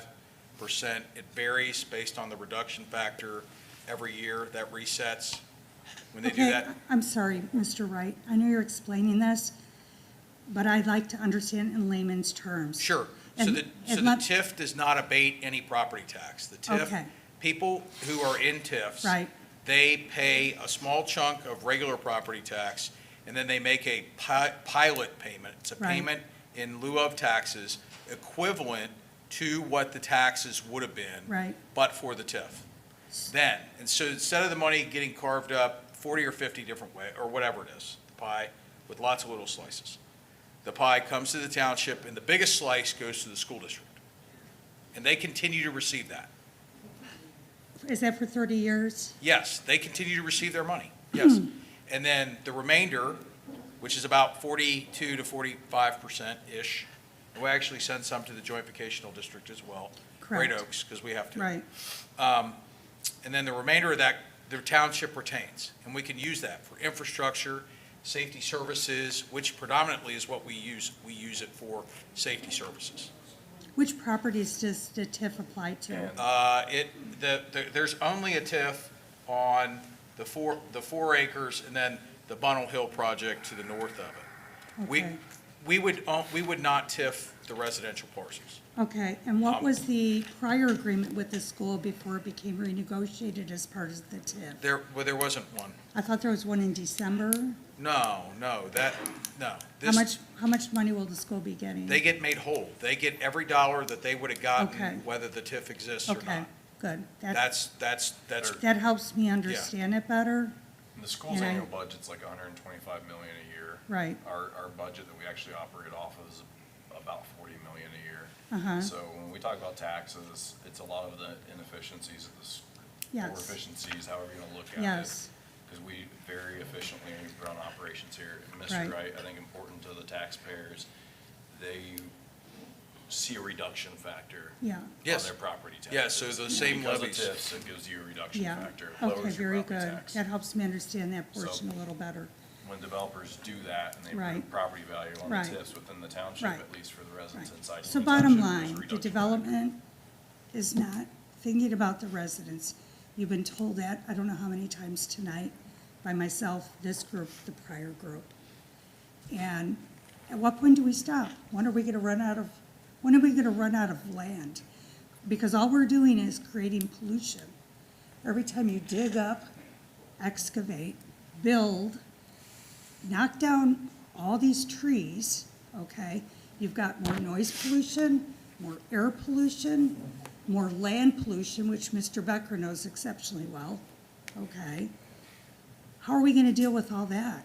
Because when you look at statistics put out by the American Lung Association, we are really in a bad spot in Cincinnati and the suburbs because of the overgrowth, okay? How are we gonna deal with all of the issues we're creating that will affect your children or grandchildren? There's gotta be more thought to these developments than just the money, than just the developer's needs, okay?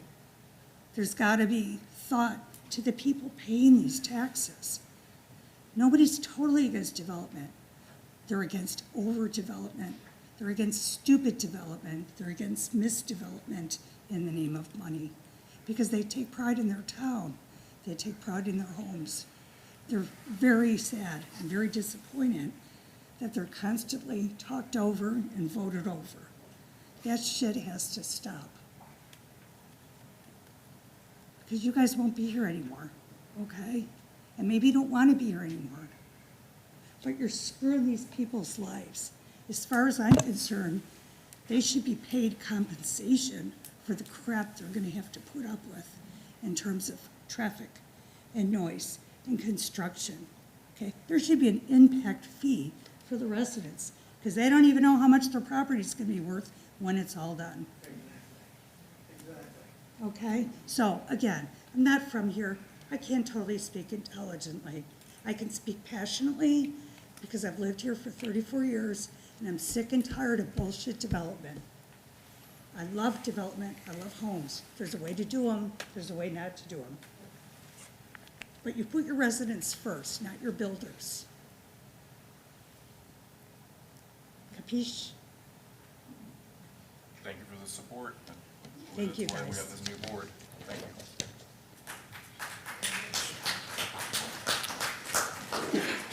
So everyone knows, I get paid $26,000 a year to sit up here per year. Okay? 26,000. That's what each one of us get paid. Mr. Campbell, I think, is at 35 or 37 being the fiscal officer. We've been we're going on 4.5 years of being up here, and I get it. Somebody's got to blame for something. We're the face of the township. We're the ones that sit up here. We're the ones that are elected. So I get it. But I will say, in the 4.5 years that we've been in this office, Ms. Thill, we have turned down every single multifamily that's come across this desk.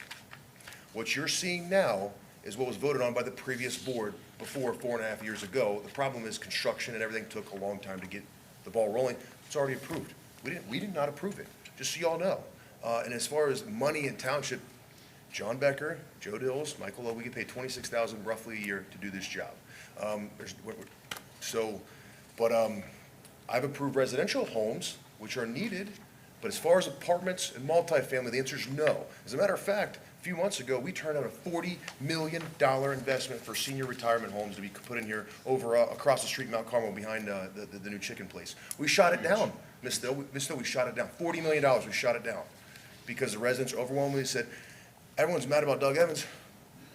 We didn't build anything on Doug Evans' new property behind Terrace Ridge, guys. I know you want to blame us, but you're all like, it's not like I'm rolling out of your money bags whether this gets approved or not. It's not like so I'm just trying to say, hey, and by the way, this property, the 5-acre property, you can ask Mr. Wright. We've made it crystal clear.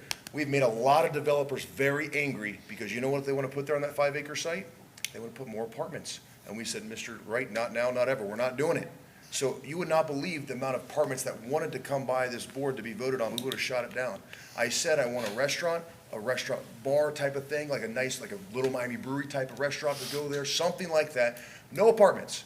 You have no idea how many apartment developers wanted to come in and steal that 5-acre site and buy it off the township, and we've said, no, no, no, we're not doing it, for what it's worth. I know the problem is the development that's been voted on that has been before this board. It's not us. But I get it. We're the face, and you gotta put blame somewhere. I get it. Every multifamily has been shot down. We voted 0 and none on this board. So I don't know how to say it, but I get it. If you want to run for office in 3.5 years, that's okay. I have $26,000 a year to do this. So I'm not making money, guys. I'm not. So, but all right. Is there anyone else that would like to speak up? Please, Miss, go ahead. Yeah.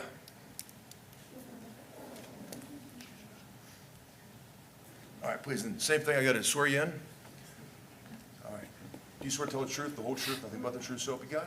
I do. Please state your name and address for the record, miss. Okay, I'm Connie Merrill, and I live at 975 Burgoyne Drive. Thank you.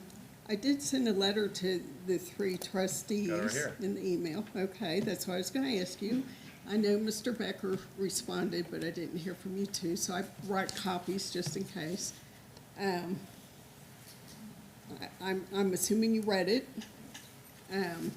Our concern on Burgoyne is the retail space that they want to put right there at the corner. They also said there would be offices on top and 100+ parking lot behind the building. So that traffic's going to be going behind that building onto Burgoyne and by Carolyn's home, which she's right, she'll never get out again if it happens. I don't think that's a good use. I don't think that makes any sense. And in the letter, I tried to explain that I feel like Burgoyne's become an island. There's no gradual change in density between Burgoyne and anything around it anymore. It's just nice half-acre lot, single-family road, and then in the middle of an urban area. I won't sit here and read the letter again, but I just really hope that, I would rather see homes there. I would rather see the homes that they're against by their area there than I would the retail with all the offices on top, mainly because of traffic. That's really all I have to say. Do you do one of your questions? Thank you, miss, very much. Appreciate you. Okay. Thank you. Would anyone else like to speak tonight? Yes, miss, come on up, please. Yeah, come on up. We gotta swear you in. It's public hearing. Apologies. Okay. Do you swear to tell the truth, the whole truth, nothing but the truth, so help you God? I do. Great, please. And state your name and address for the record. Pam Bullen, 4286 Lorna Lane. My question is, how many residents have come to our area between Echelon, the unions, all the apartment buildings that have been built? What will be the final total number of residents?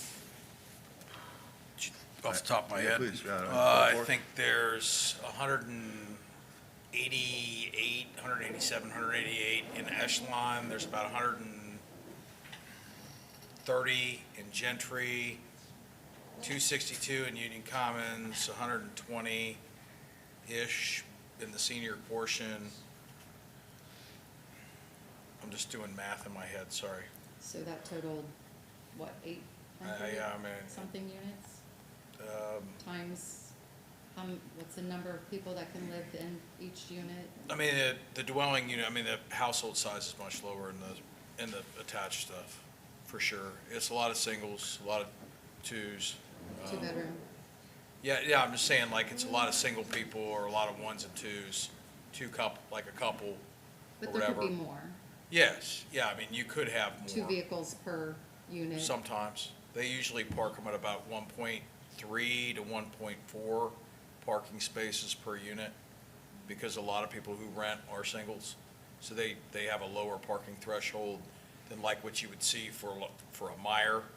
Like Meijer goes in Our minimum standard is 5 spaces per 1,000 square feet. They're gonna build 7 or 8 per 1,000 square feet. A lot of the apartment complexes will go in the 1.25 to 1.4 parking spaces per unit because a lot of those units are either single occupants. A lot of them are single occupants. So 1,600 vehicles. Yeah, I was just ripping them off in my head, you know? And then how much of those units are affordable living? So only the Union Commons site. The Union Commons? Are Yeah, all and again, affordable? somebody talked about Section 8. There's no Section 8. It's affordable living. It's basically it's a LIHTC product, and it reserves the rents. I think I did some research for one of the board members. The rents are actually comparable. Yeah, they're actually comparable to other stuff in the township. It just reserves them for an income band. And then the seniors, I think they have to make less. The seniors have to make less than what the workforce is or whatever.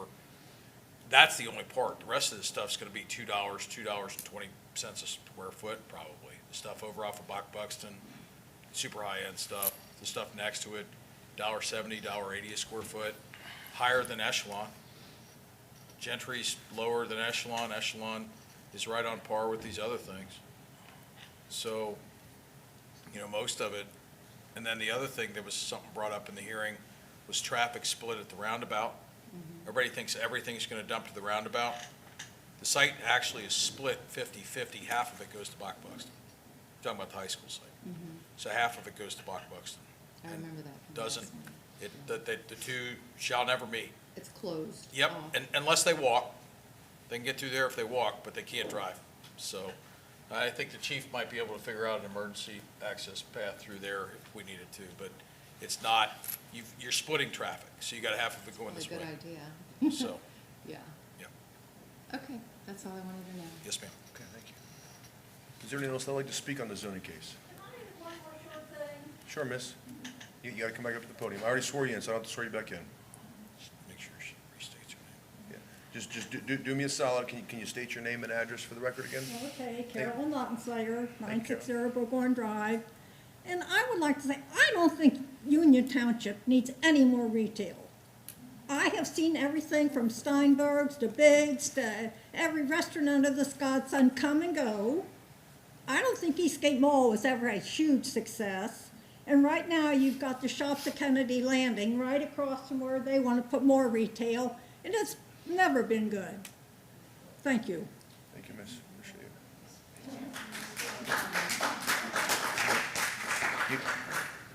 I just want some clarification. Mr. Gibbs, just go ahead and state your name and address for the record again. Tyler Gibbs, 4026 Buxton Road. Some clarification on the homes, since I didn't see that map somewhere. Are the homes facing Glen Estee, Withamsville? They are, yes, sir. And they'll be tied to the sidewalks that get down to all the Yes. shops and and Yes. Sam's and, Rear entry garages. Yes, so you come in from the rear is where you park your car, Okay. but the front of the houses will be facing. there's been some comments, and again, I'm not the developer, so don't jump on me, but, I have been in their shoes, so I will make that statement. There's been some comments tonight about traffic. Great, thank you. Yep, got it. So there's been some comments tonight about traffic. I went to Glen Estee High School. I grew up in this area. I grew up on Beechwood Road, the Pepper Ridge stuff. I went to Glen Estee.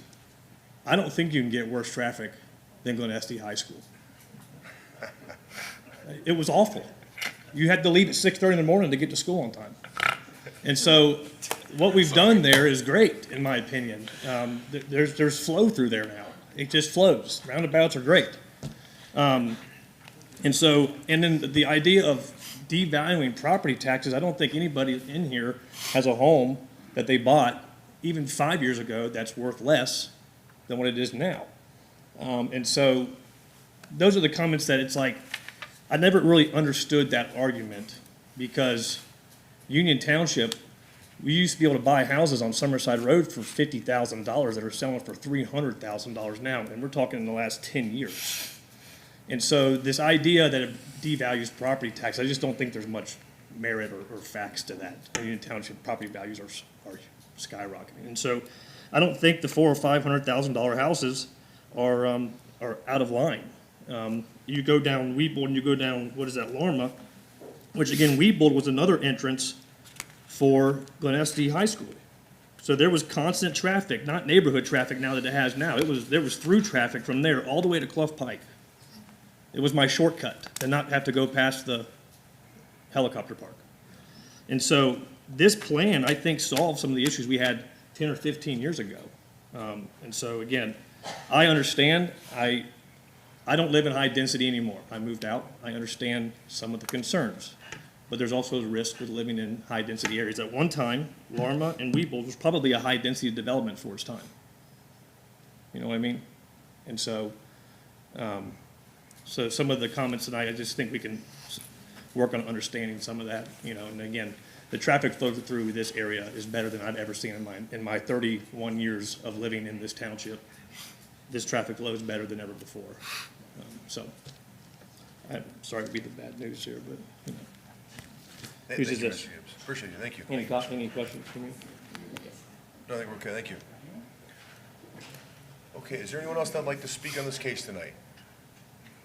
Okay, seeing none, as kind of a history, the developers, would you like to make any comments at all before we close it out, to address anything?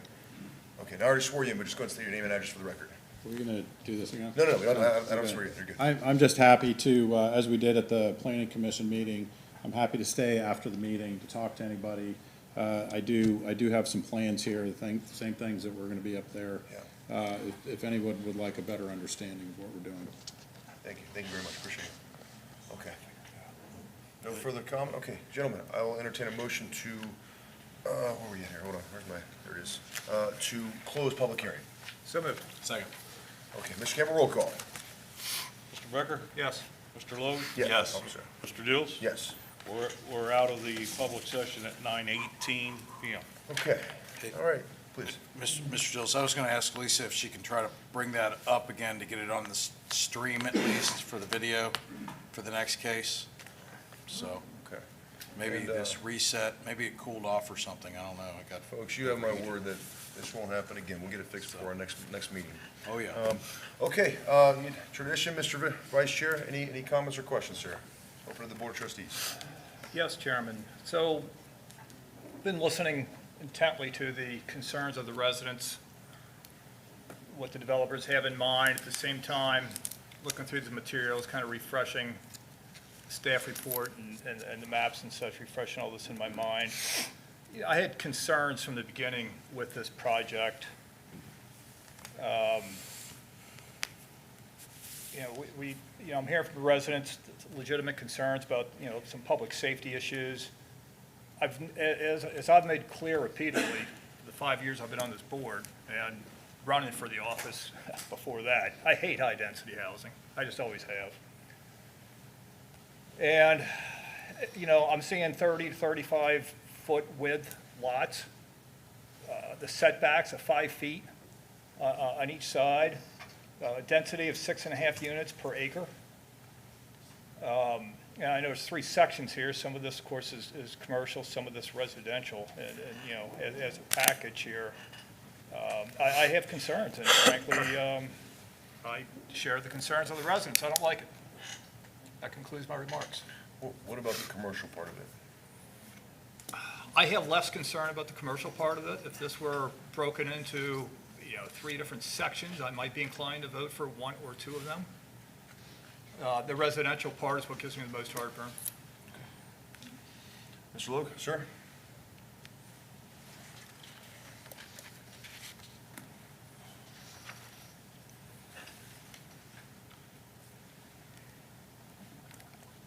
John, did you have any recommendations that you wanted to change or add, or it's just you don't like it and that's it? Well, I think project's gone pretty far down the road to make any major modifications to this. If you're referring to any tweaks of some sort to make it palatable, no. All right. Are there any things with the project that you need changed, Joe? Well, I'll hear your opinion on stuff first. That's fine. Out of what I've heard this evening, there's not something that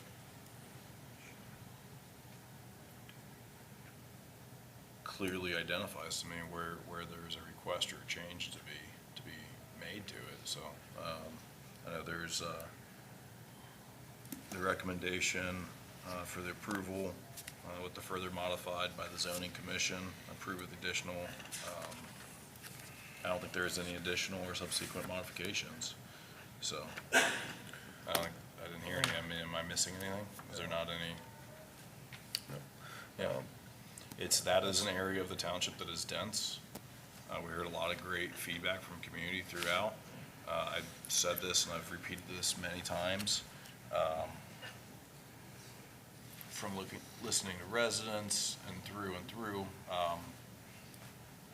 one person always gave me a really good perspective on the 29 square miles of Union Township. Was talking with the executive director of the Nature Center and what are things that are impacts to green thoroughfares, different areas throughout the 29 square miles and areas where infrastructure is at. And obviously, this is an applicant that has property right where $22 million of Ohio Department of Transportation funds that went into planning 15, 20 years ago to make an improvement through the infrastructure laid out. And that is an area of the township that is dense. It probably was dense for its surroundings 20 years ago and furtherance of that today. But I mean, for single family homes, it's not what you said earlier. This is an applicant bringing forward 500 apartment buildings. So, yeah, I don't think I've heard something that moves me from a straightforward approval. And I don't hear anything from Mr. Becker that moves any analysis on that. So, First off, folks, we're going on 9:30, and I appreciate everyone sticking it out, being here, expressing your concerns. I really do. You're passionate, it's your property, I get it. Builders, you both came in from, I think you said St. Louis. Appreciate you all coming out here tonight and stating your case. I want to come in as well, very much. Took notes as everyone was talking. Just as a confession, so I've got a terrible headache, so if I'm off, apologies. Okay, so the traffic concern, backing out of your driveway, potentially a restaurant serving alcohol, overdevelopment, heard about 20-foot buffer, park activities. Okay, and then as far as what it brings, residential homes, I'm gonna just say the two commercial lots across the street from each other, ice cream hotel, restaurants. As far as commercial, I'll tell you, I mean, I think I've said this since day one, that I really want a nice, I envisioned a non-franchise style restaurant coming to Union Township, especially the Eastgate corridor, not necessarily down at Beachmont. And I think you know what I mean, like a non-Applebee's or Charlie's type of restaurant. And so, and I think we've been waiting and waiting and waiting. We've tried to partner, and finally we got a partner to do that. So the commercial side, I really like to see a nice, sit-down, non-franchise style restaurant to come in. And obviously when there's a hotel that comes in, those folks will shop and they'll spend their money here. I like the commercial on both sides. And I live in Eastgate. Unless I go to UDF, there's no Graders anywhere. I got to go to Anderson. And so if you could try to poach a Graders, if you know what Graders is. If you don't know what it is, you got to go try it out. So I like the commercial side. As far as the residential, that sounds like the biggest concern, Mr. Becker. I'll say this. Now, maybe I'm wrong, but I cite my source so you can double check me on this, but I'm on Zillow right now, and I'm doing a search for houses $550,000 and less, 3 bedrooms, 2 baths, family house, no basement. So if it has a basement, it doesn't have a basement, it qualifies for my search. I'm showing 4. One's $399,000, one's $540,000, one's $375,000, one's $495,000. 4 houses in the entire Union Town. Now, there's some out in Amelia, there's some out in Batavia Township, but I'm looking at strictly Union. 4 houses, folks, 4 that are available. And That's it, under 550,000, which means $150,000 house up to a 550, 3-bedroom, 2-bath. That's my search. I found 4. So, and, I mean, Mr. Becker, I'm with you on the apartments. We have, to Ms. Thill's point, we have voted down every multifamily that's come across our desk, but, I mean, sir, we need single-family residential homes. We do. And, I found 4. So I think there's definitely a need. And I'll tell you, the goal is, we would like to make that Glen Estee-Withamsville corridor, that S shape from the Veterans Park. You can walk your dog there, spend family time there, and we want to make it kind of like a Liberty Town Center, like a Deerfield Town Center type of, and also more of like a downtown Milford, downtown Loveland type of, right there. I mean, we have to, Echelon was already here before we took office. Same with the other apartment complex next to them, the luxury one. So, I mean, it's single-family residential homes. I mean, and you're not gonna get riffraff buying a $400,000 to $500,000 house. You're just not. I think you need to make middle-class income to afford a $500,000 piece of property. I don't think it's gonna be riffraff. Not like what you see over in Union Commons, which, by the way, we did not vote for. But we need more houses in Union Township. We do. We don't need more apartments. I'm with y'all. And you got a developer wanting to come in, they knocked it down. And by the way, just as a side note, I'm gonna say it again, maybe they were having an off night, I'll give them a pass. I've had many off nights, I feel like I'm having one tonight. Our zoning commission board, they're fantastic guys. I mean, they're basically volunteers that do this, they care. I think they absolutely care. And they have voted certain ways, and we've went against them a couple times, but I think their hearts are absolutely in the right place. So for what it's worth. But they voted unanimously to approve this. I agree with them, and we need single-family houses in our township. We do. So I'm okay with it. And the fact that they knocked off 2 from 17 to, it's 15 homes. It's not like it's a Fisher Home or Drees development. It's 15 homes. Hold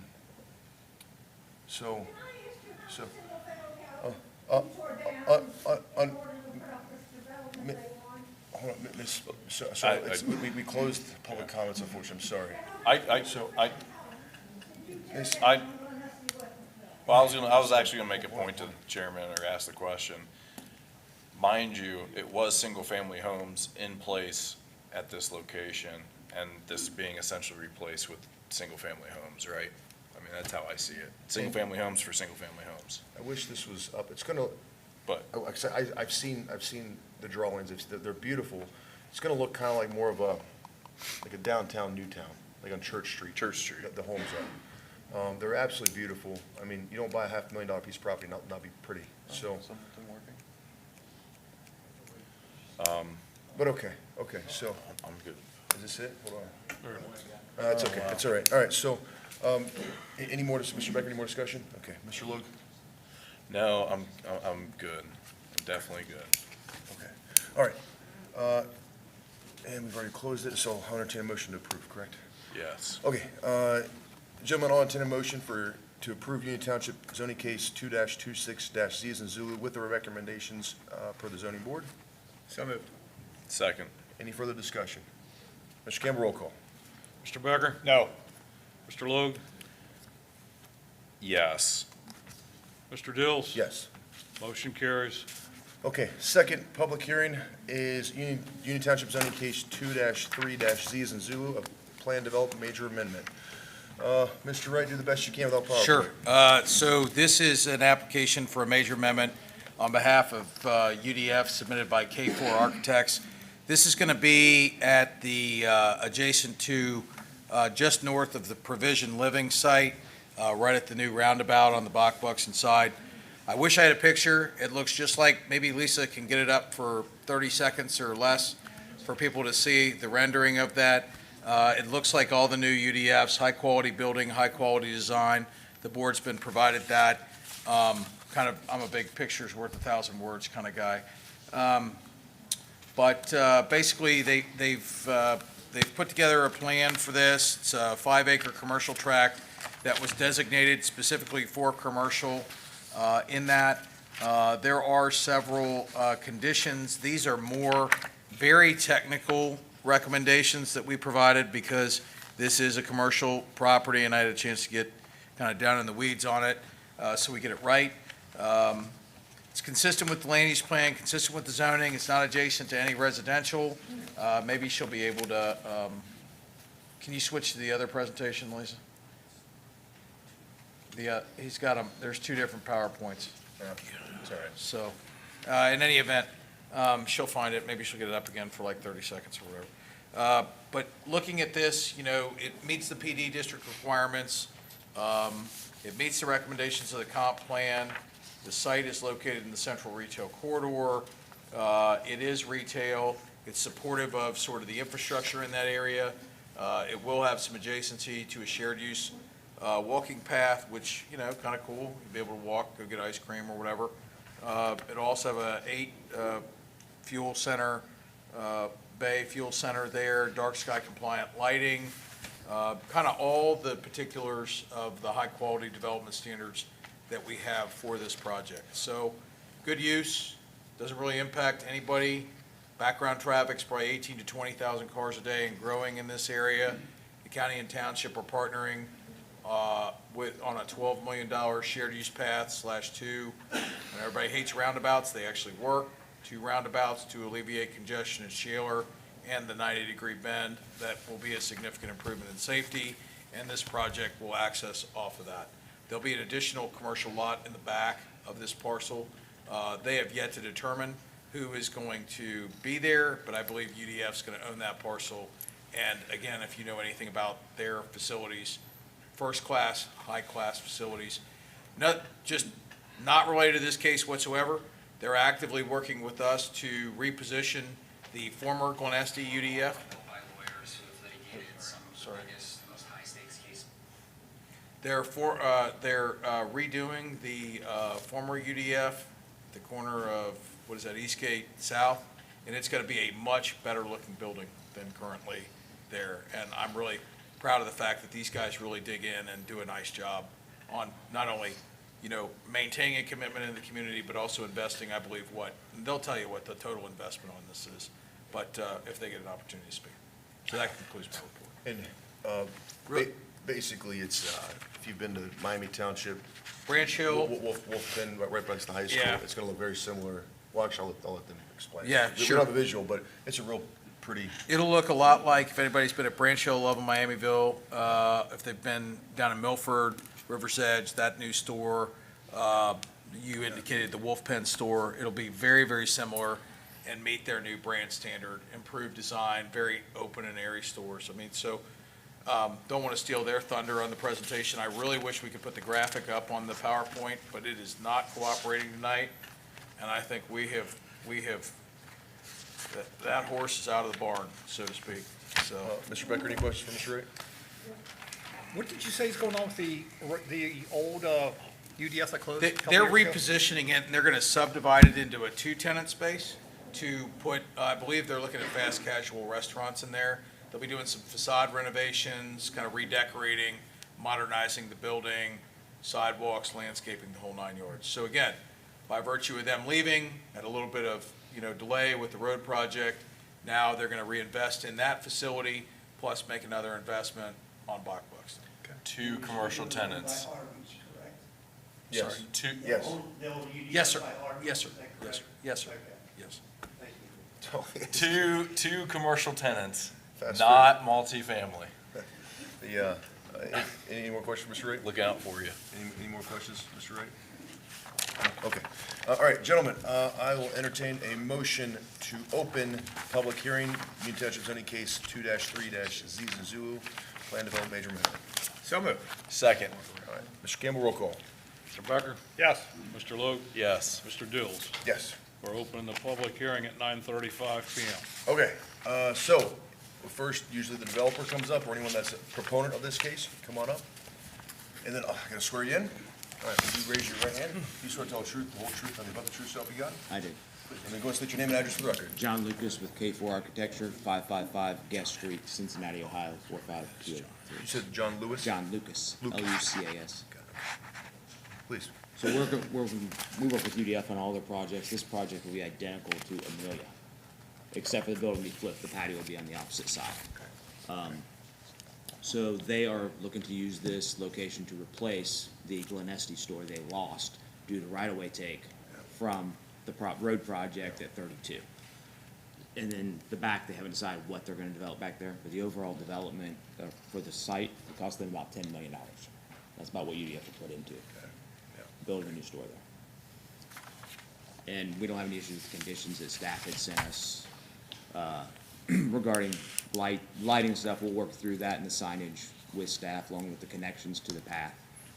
UDF is, I've never seen it with other developers I've worked with myself, but they do more with their neighbors and taking care of making sure everything's good usually. Thanks. Mr. Becker, any questions?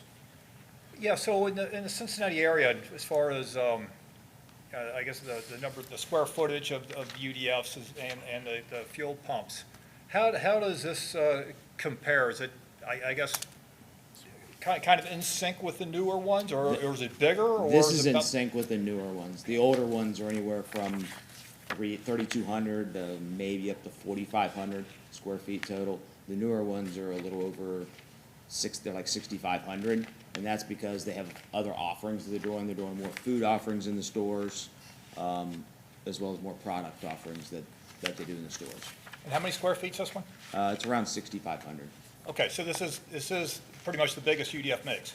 Yeah, the biggest one they've done is 7,500, and that was over at Crescentville and Mosteller, but that has a diesel fueling with it as well. Great, thank you, that's all I have, Chairman.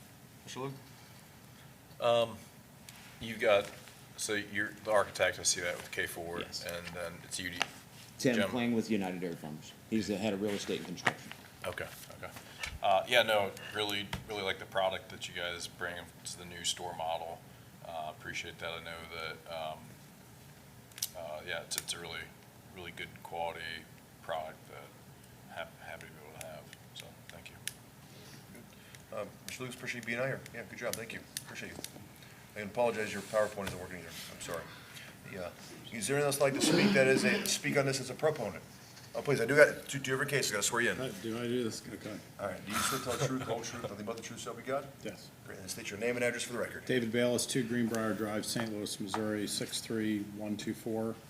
I believe you made the connection. As the owner of Provision Living, which is the neighbor to this property, we're in, our residents, our staff, everybody is in full support of this application, and I hope you all consider it accordingly. Great. Thank you. Thank you. Thank you, sir, appreciate you. Anyone else that is a proponent for this case? Please, come on up, sir. Same thing, you know the drill now? All right, do you swear to tell the truth, the whole truth, nothing but the truth, so help you God? I do. Name Charlie and address. Seitler, 4316 Farmer Lane. I like UDF, I like graders, I like when I can walk to get my ice cream. So I'm really happy about this, and happy it's not at Buc-ee's, so Yeah. that's all. I'm happy about this. Yeah, I just put two and two together. I was talking about graders and they got UDF guys sitting right here. So sorry. No. Apologies. Did I hear something about a Buc-ee's? Are we gonna get a Buc-ee's? Yeah. I mean, I know you have an affinity for great. I'll save that for board comments. Anyone else like to speak on this that's for it? Okay, how about anybody that's against it? Anyone at all? Okay. Seeing none, gentlemen, I'll entertain a motion to close public hearing. So moved. Second. Mr. Campbell, roll call. Mr. Becker? Yes. Mr. Dills, or Mr. Logue? Yes. Sorry. Mr. Dills? Yes. Close the public hearing at 9:40 PM. Okay. And then, gentlemen, comments are open for the board. Mr. Barron, Becker? I like it. I've heard no opposition from the public, which kind of surprises me. There's always somebody that's got concerns, and which of course I'm always willing to listen to. Didn't hear any concerns. I like the idea of it going in, and I mean, I'm not walking distance from getting ice cream, but I'm looking forward to it. Mr. Logue? Yeah, no, I'm supportive of it. He mentioned graders earlier, so I'm just gonna call it out. You've got an affinity for graders, you love graders, you brought it up before, and we've talked about multifamily, and in that corridor that we just had the last project on, it was a question in my mind. If we had the Loveland Station type of concept that I've heard you say you would be supportive of with like a graders in it, is that kind of a no-go at this point because of the multifamily? I just want to get like the sense of your dynamic on that. Sure, so, Mr. Loeb, what I'd be willing to support in terms of multifamily or high density would be, I guess, similar to the Loveland Station area, where you have, in essence, you have a building, and lower part of that building, the street level, is retail, office space, what have you. Above there, the second, third, fourth story, whatever, Yeah. would be apartments, condos, whatever. I could see supporting something of that nature. Yeah. Okay, all right, I had that as a burning question from the last one, and then when the gentleman's came up and just talked about graders and everything else, I was like, okay, I've gotta ask. No, I think this is a great value, project. Just took the family of 5 to ice cream at UDF the other night, and I only really share or say it, and John, you should appreciate this though, but it was like jaw-dropping because I was like, oh wow, I just was able to buy like ice cream for the whole family for under $20. Things are expensive, right? And I was like, you're probably gonna tell me where I could save more money there, but he has this thing, he's got the best deals around Township. But, yeah, I mean, we enjoy it, the kids really enjoy it, so it's a great project and happy to move forward with it. Mr. Lucas, one question, you don't have to stand up. Ballpark, assuming it passes, when are you gonna be breaking ground, ballpark?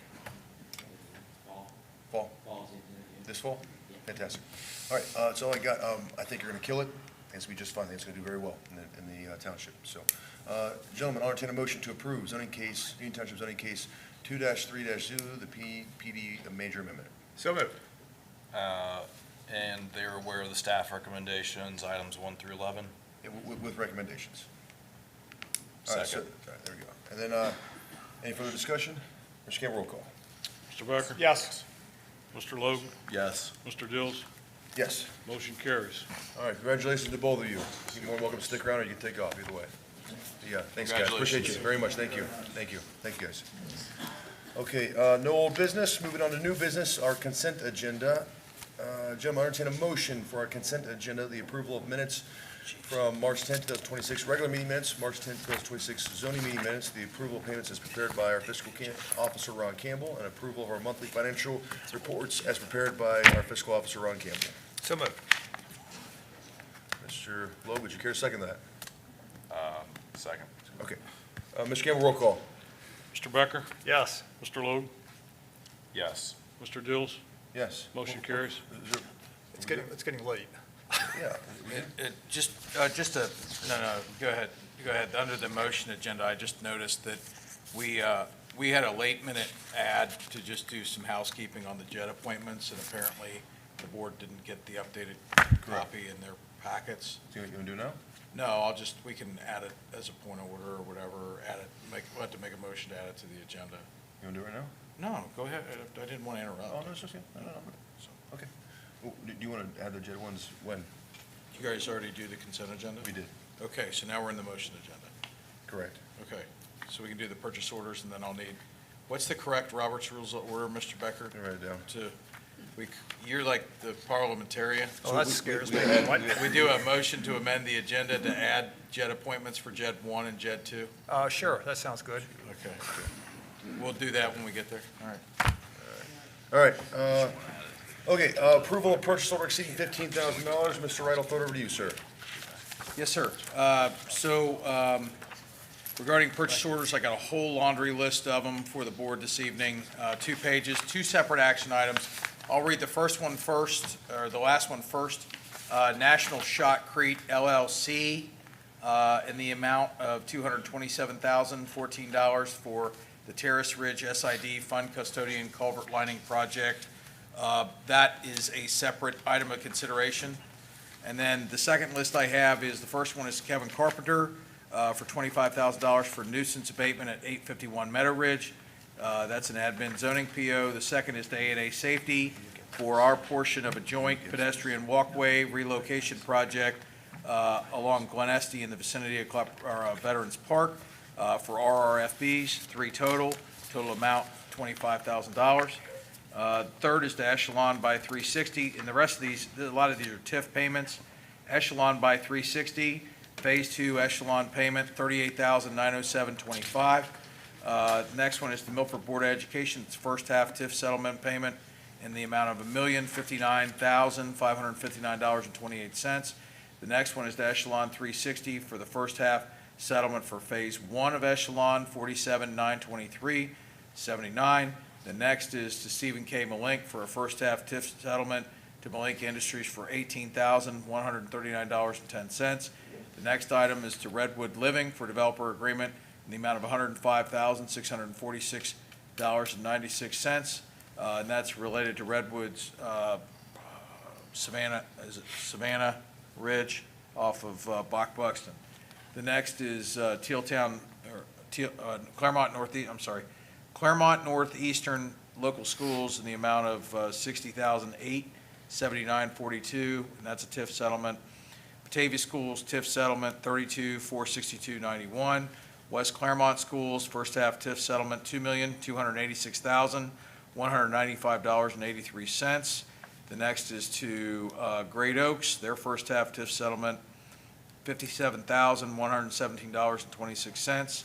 Next item of business is Beachmont Ford for a staff vehicle. This is for the fire department in the amount of $57,467. This is going to basically replace a staff vehicle that was totaled out in an unfortunate incident. We're still working on the insurance settlement right now with the insurance company, correct? Yes, sir. So we'll have that wrapped up in the next 30 days or so. And that's in the amount of $57,467. And that is a F-250, correct, sir? Yes, sir. Yes, sir. The next item of business is to Stryker Sales Corporation.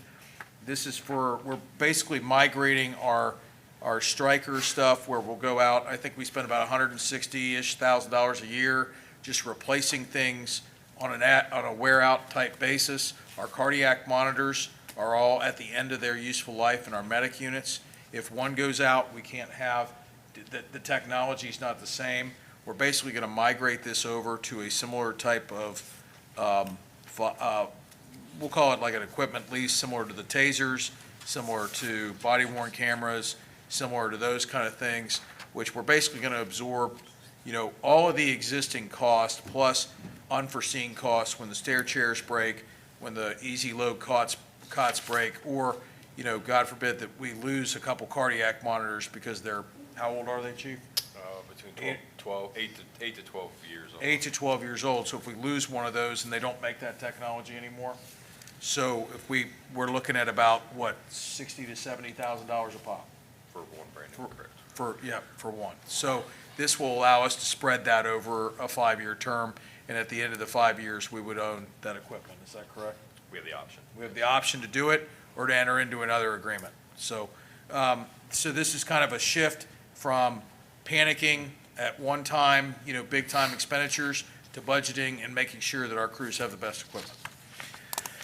Next item of business is for 4024 McMahon Road in the amount of $26,200 to R.L. Spencer Roofing LLC. This is coating to prolong the roof at Veterans, or not at the bus garage, sorry. I'm moving that direction. The last is Veterans Patio preparation at Veterans Park. This is a NatureWorks grant. This is a 75% reimbursement grant. The total amount of the PO is $56,670. So we'll get $75,000 back up to about $38,000 or $39,000 in total costs. So we're getting a whole huge kind of redone patio area down by the park pavilion shelter in the pond. So that concludes the 2 different purchase order lists. Great. Any questions for Mr. Ray? Okay, seeing none, gentlemen, I'll entertain a motion to approve the purchase orders as prepared by Mr. Ray. So moved. I do have one question for you, Mr. Wright. These are broken out. Yes, we would consider the list separately. 2 separate lists. So can we which your motion is to approve what requisitions? Well, let's just do this. I'm going to the national shotcrete, I'm not even gonna talk about it, well, I'll just make one just for that one specifically. Yes, sir. It's just that. All right, so gentlemen, I entertain a motion to approve the purchase order exceeding $15,000 recommended by Mr. Ray. So moved. Second. Okay, Mr. Campbell, roll call. Mr. Becker? Yes. Mr. Logue? Yes.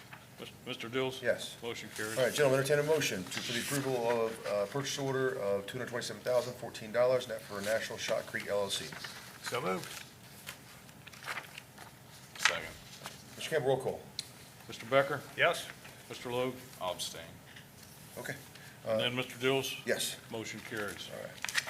Okay, and then, Mr. Wright, make sure I have this right. I just need to make a motion to amend the agenda by adding the JED appointments. Yes, and that would be JED appointments for JED 1 and JED 2. Got it. All right. Gentlemen, entertain a motion to add and amend the agenda, adding JED appointments 1 and JED amendment number 2. So moved. Second. Mr. Campbell, roll call. Mr. Becker? Yes.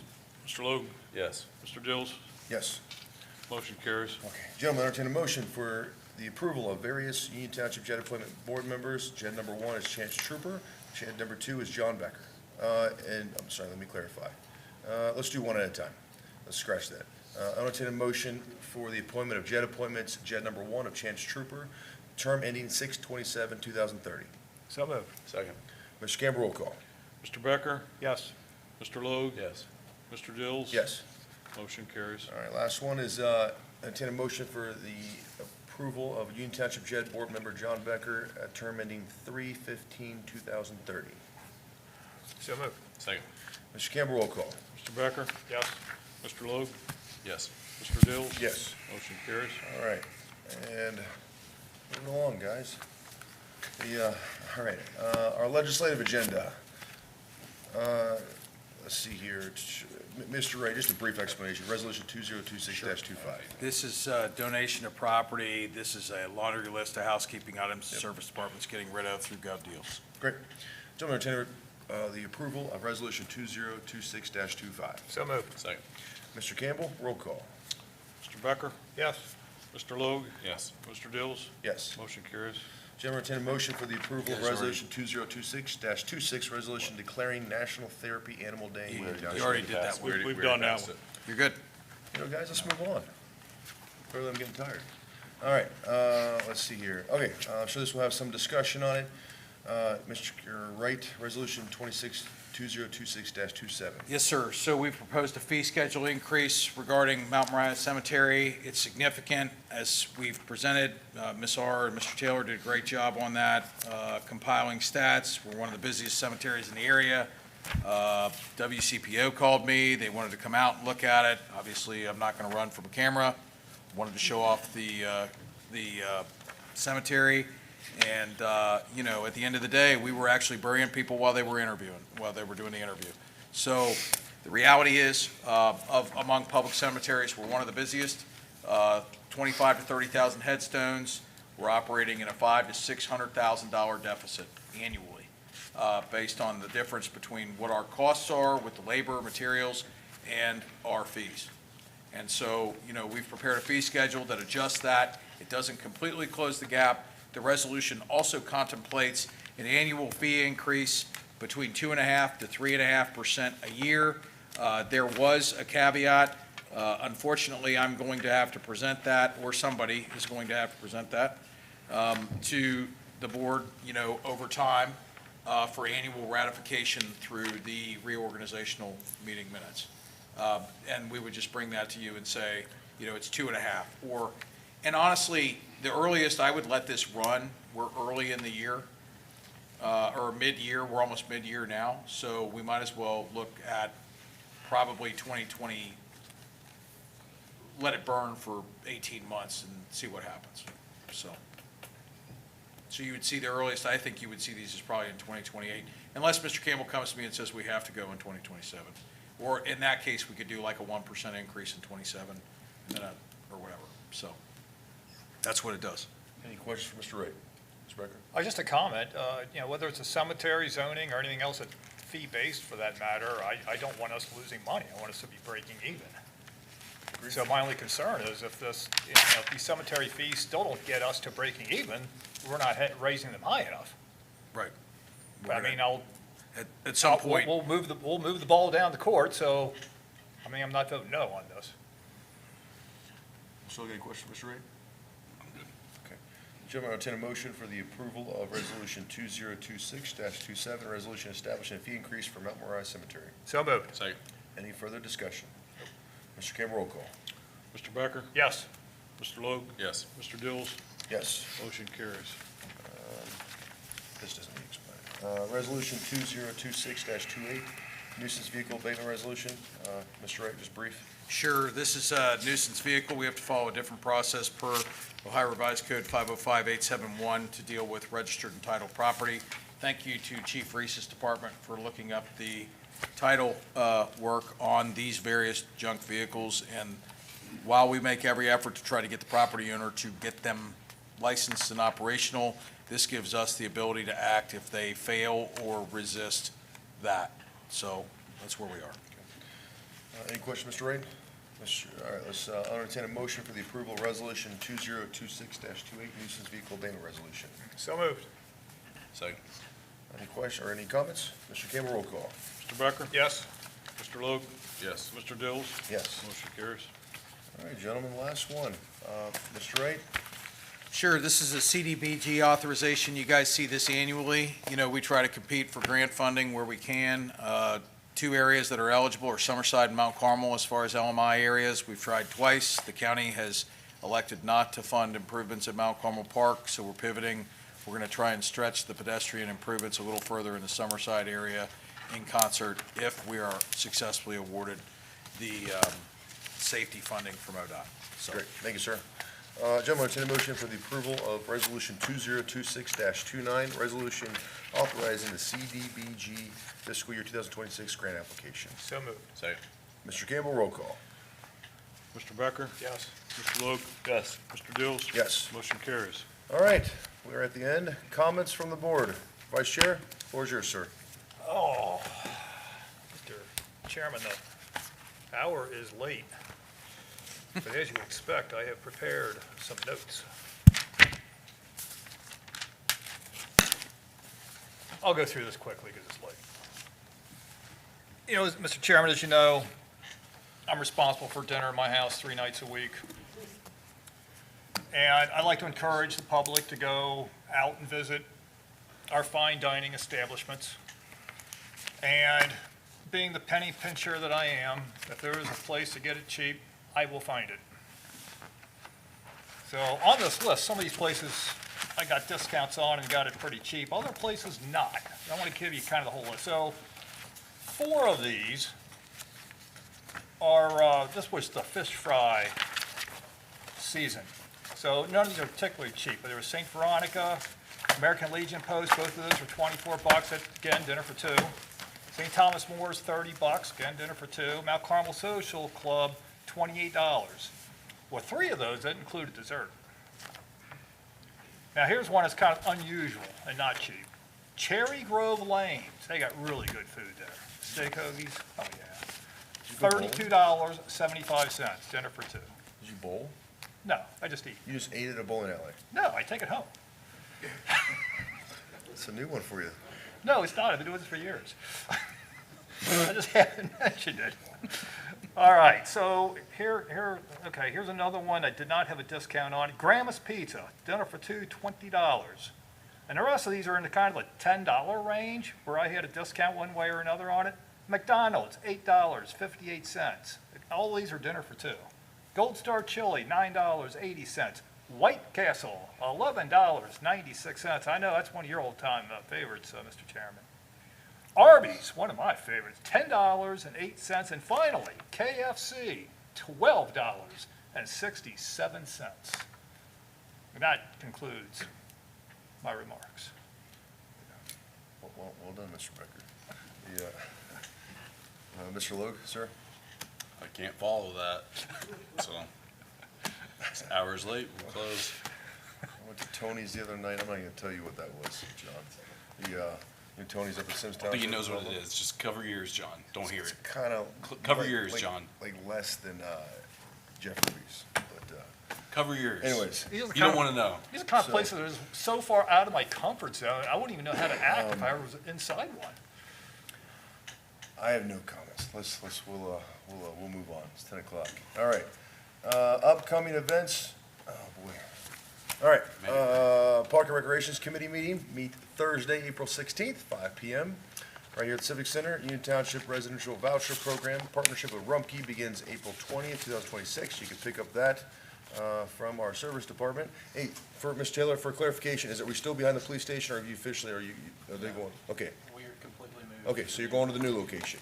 I don't know that address off the top of my It's head. 3919 Buxton Road. Roger that, perfect, okay, that's where you pick it up at? Yes, sir. Union Township Board of Zoning Appeals will meet May 7th, 2026, 7 PM.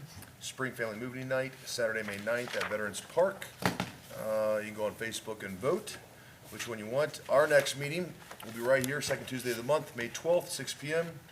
Union Township Family Catch and Release at Klepper Park, May 16th, 9 AM. And followed by Catch and Release Fishing, 9:30 to 11. Let's see here, rain or shine. Next, CPR training, AED training provided by our fire department, May 23rd, 9 AM to 1 PM. And participants will receive a certification as well. That's nice. Friday, April 17th, Union Township Fire Department will be hosting Cincinnati Children's Hospital for a car seat tech course. The event will be hosted by Fire Station 53, located at 5149 Beechwood Road, from 10 to 12 PM. Great. Gentlemen, I will entertain a motion to adjourn. So moved. Second. Mr. Campbell, roll call. Mr. Becker? Yes. Mr. Logue? Yes. Mr. Dills? Yes. We're adjourned at 10:02 PM. 10:02 PM. Thank you for everyone for staying this long. Appreciate you very much. Thank you. Appreciate it. Thanks, guys. Thank you. Thanks for letting me hang around. Sorry about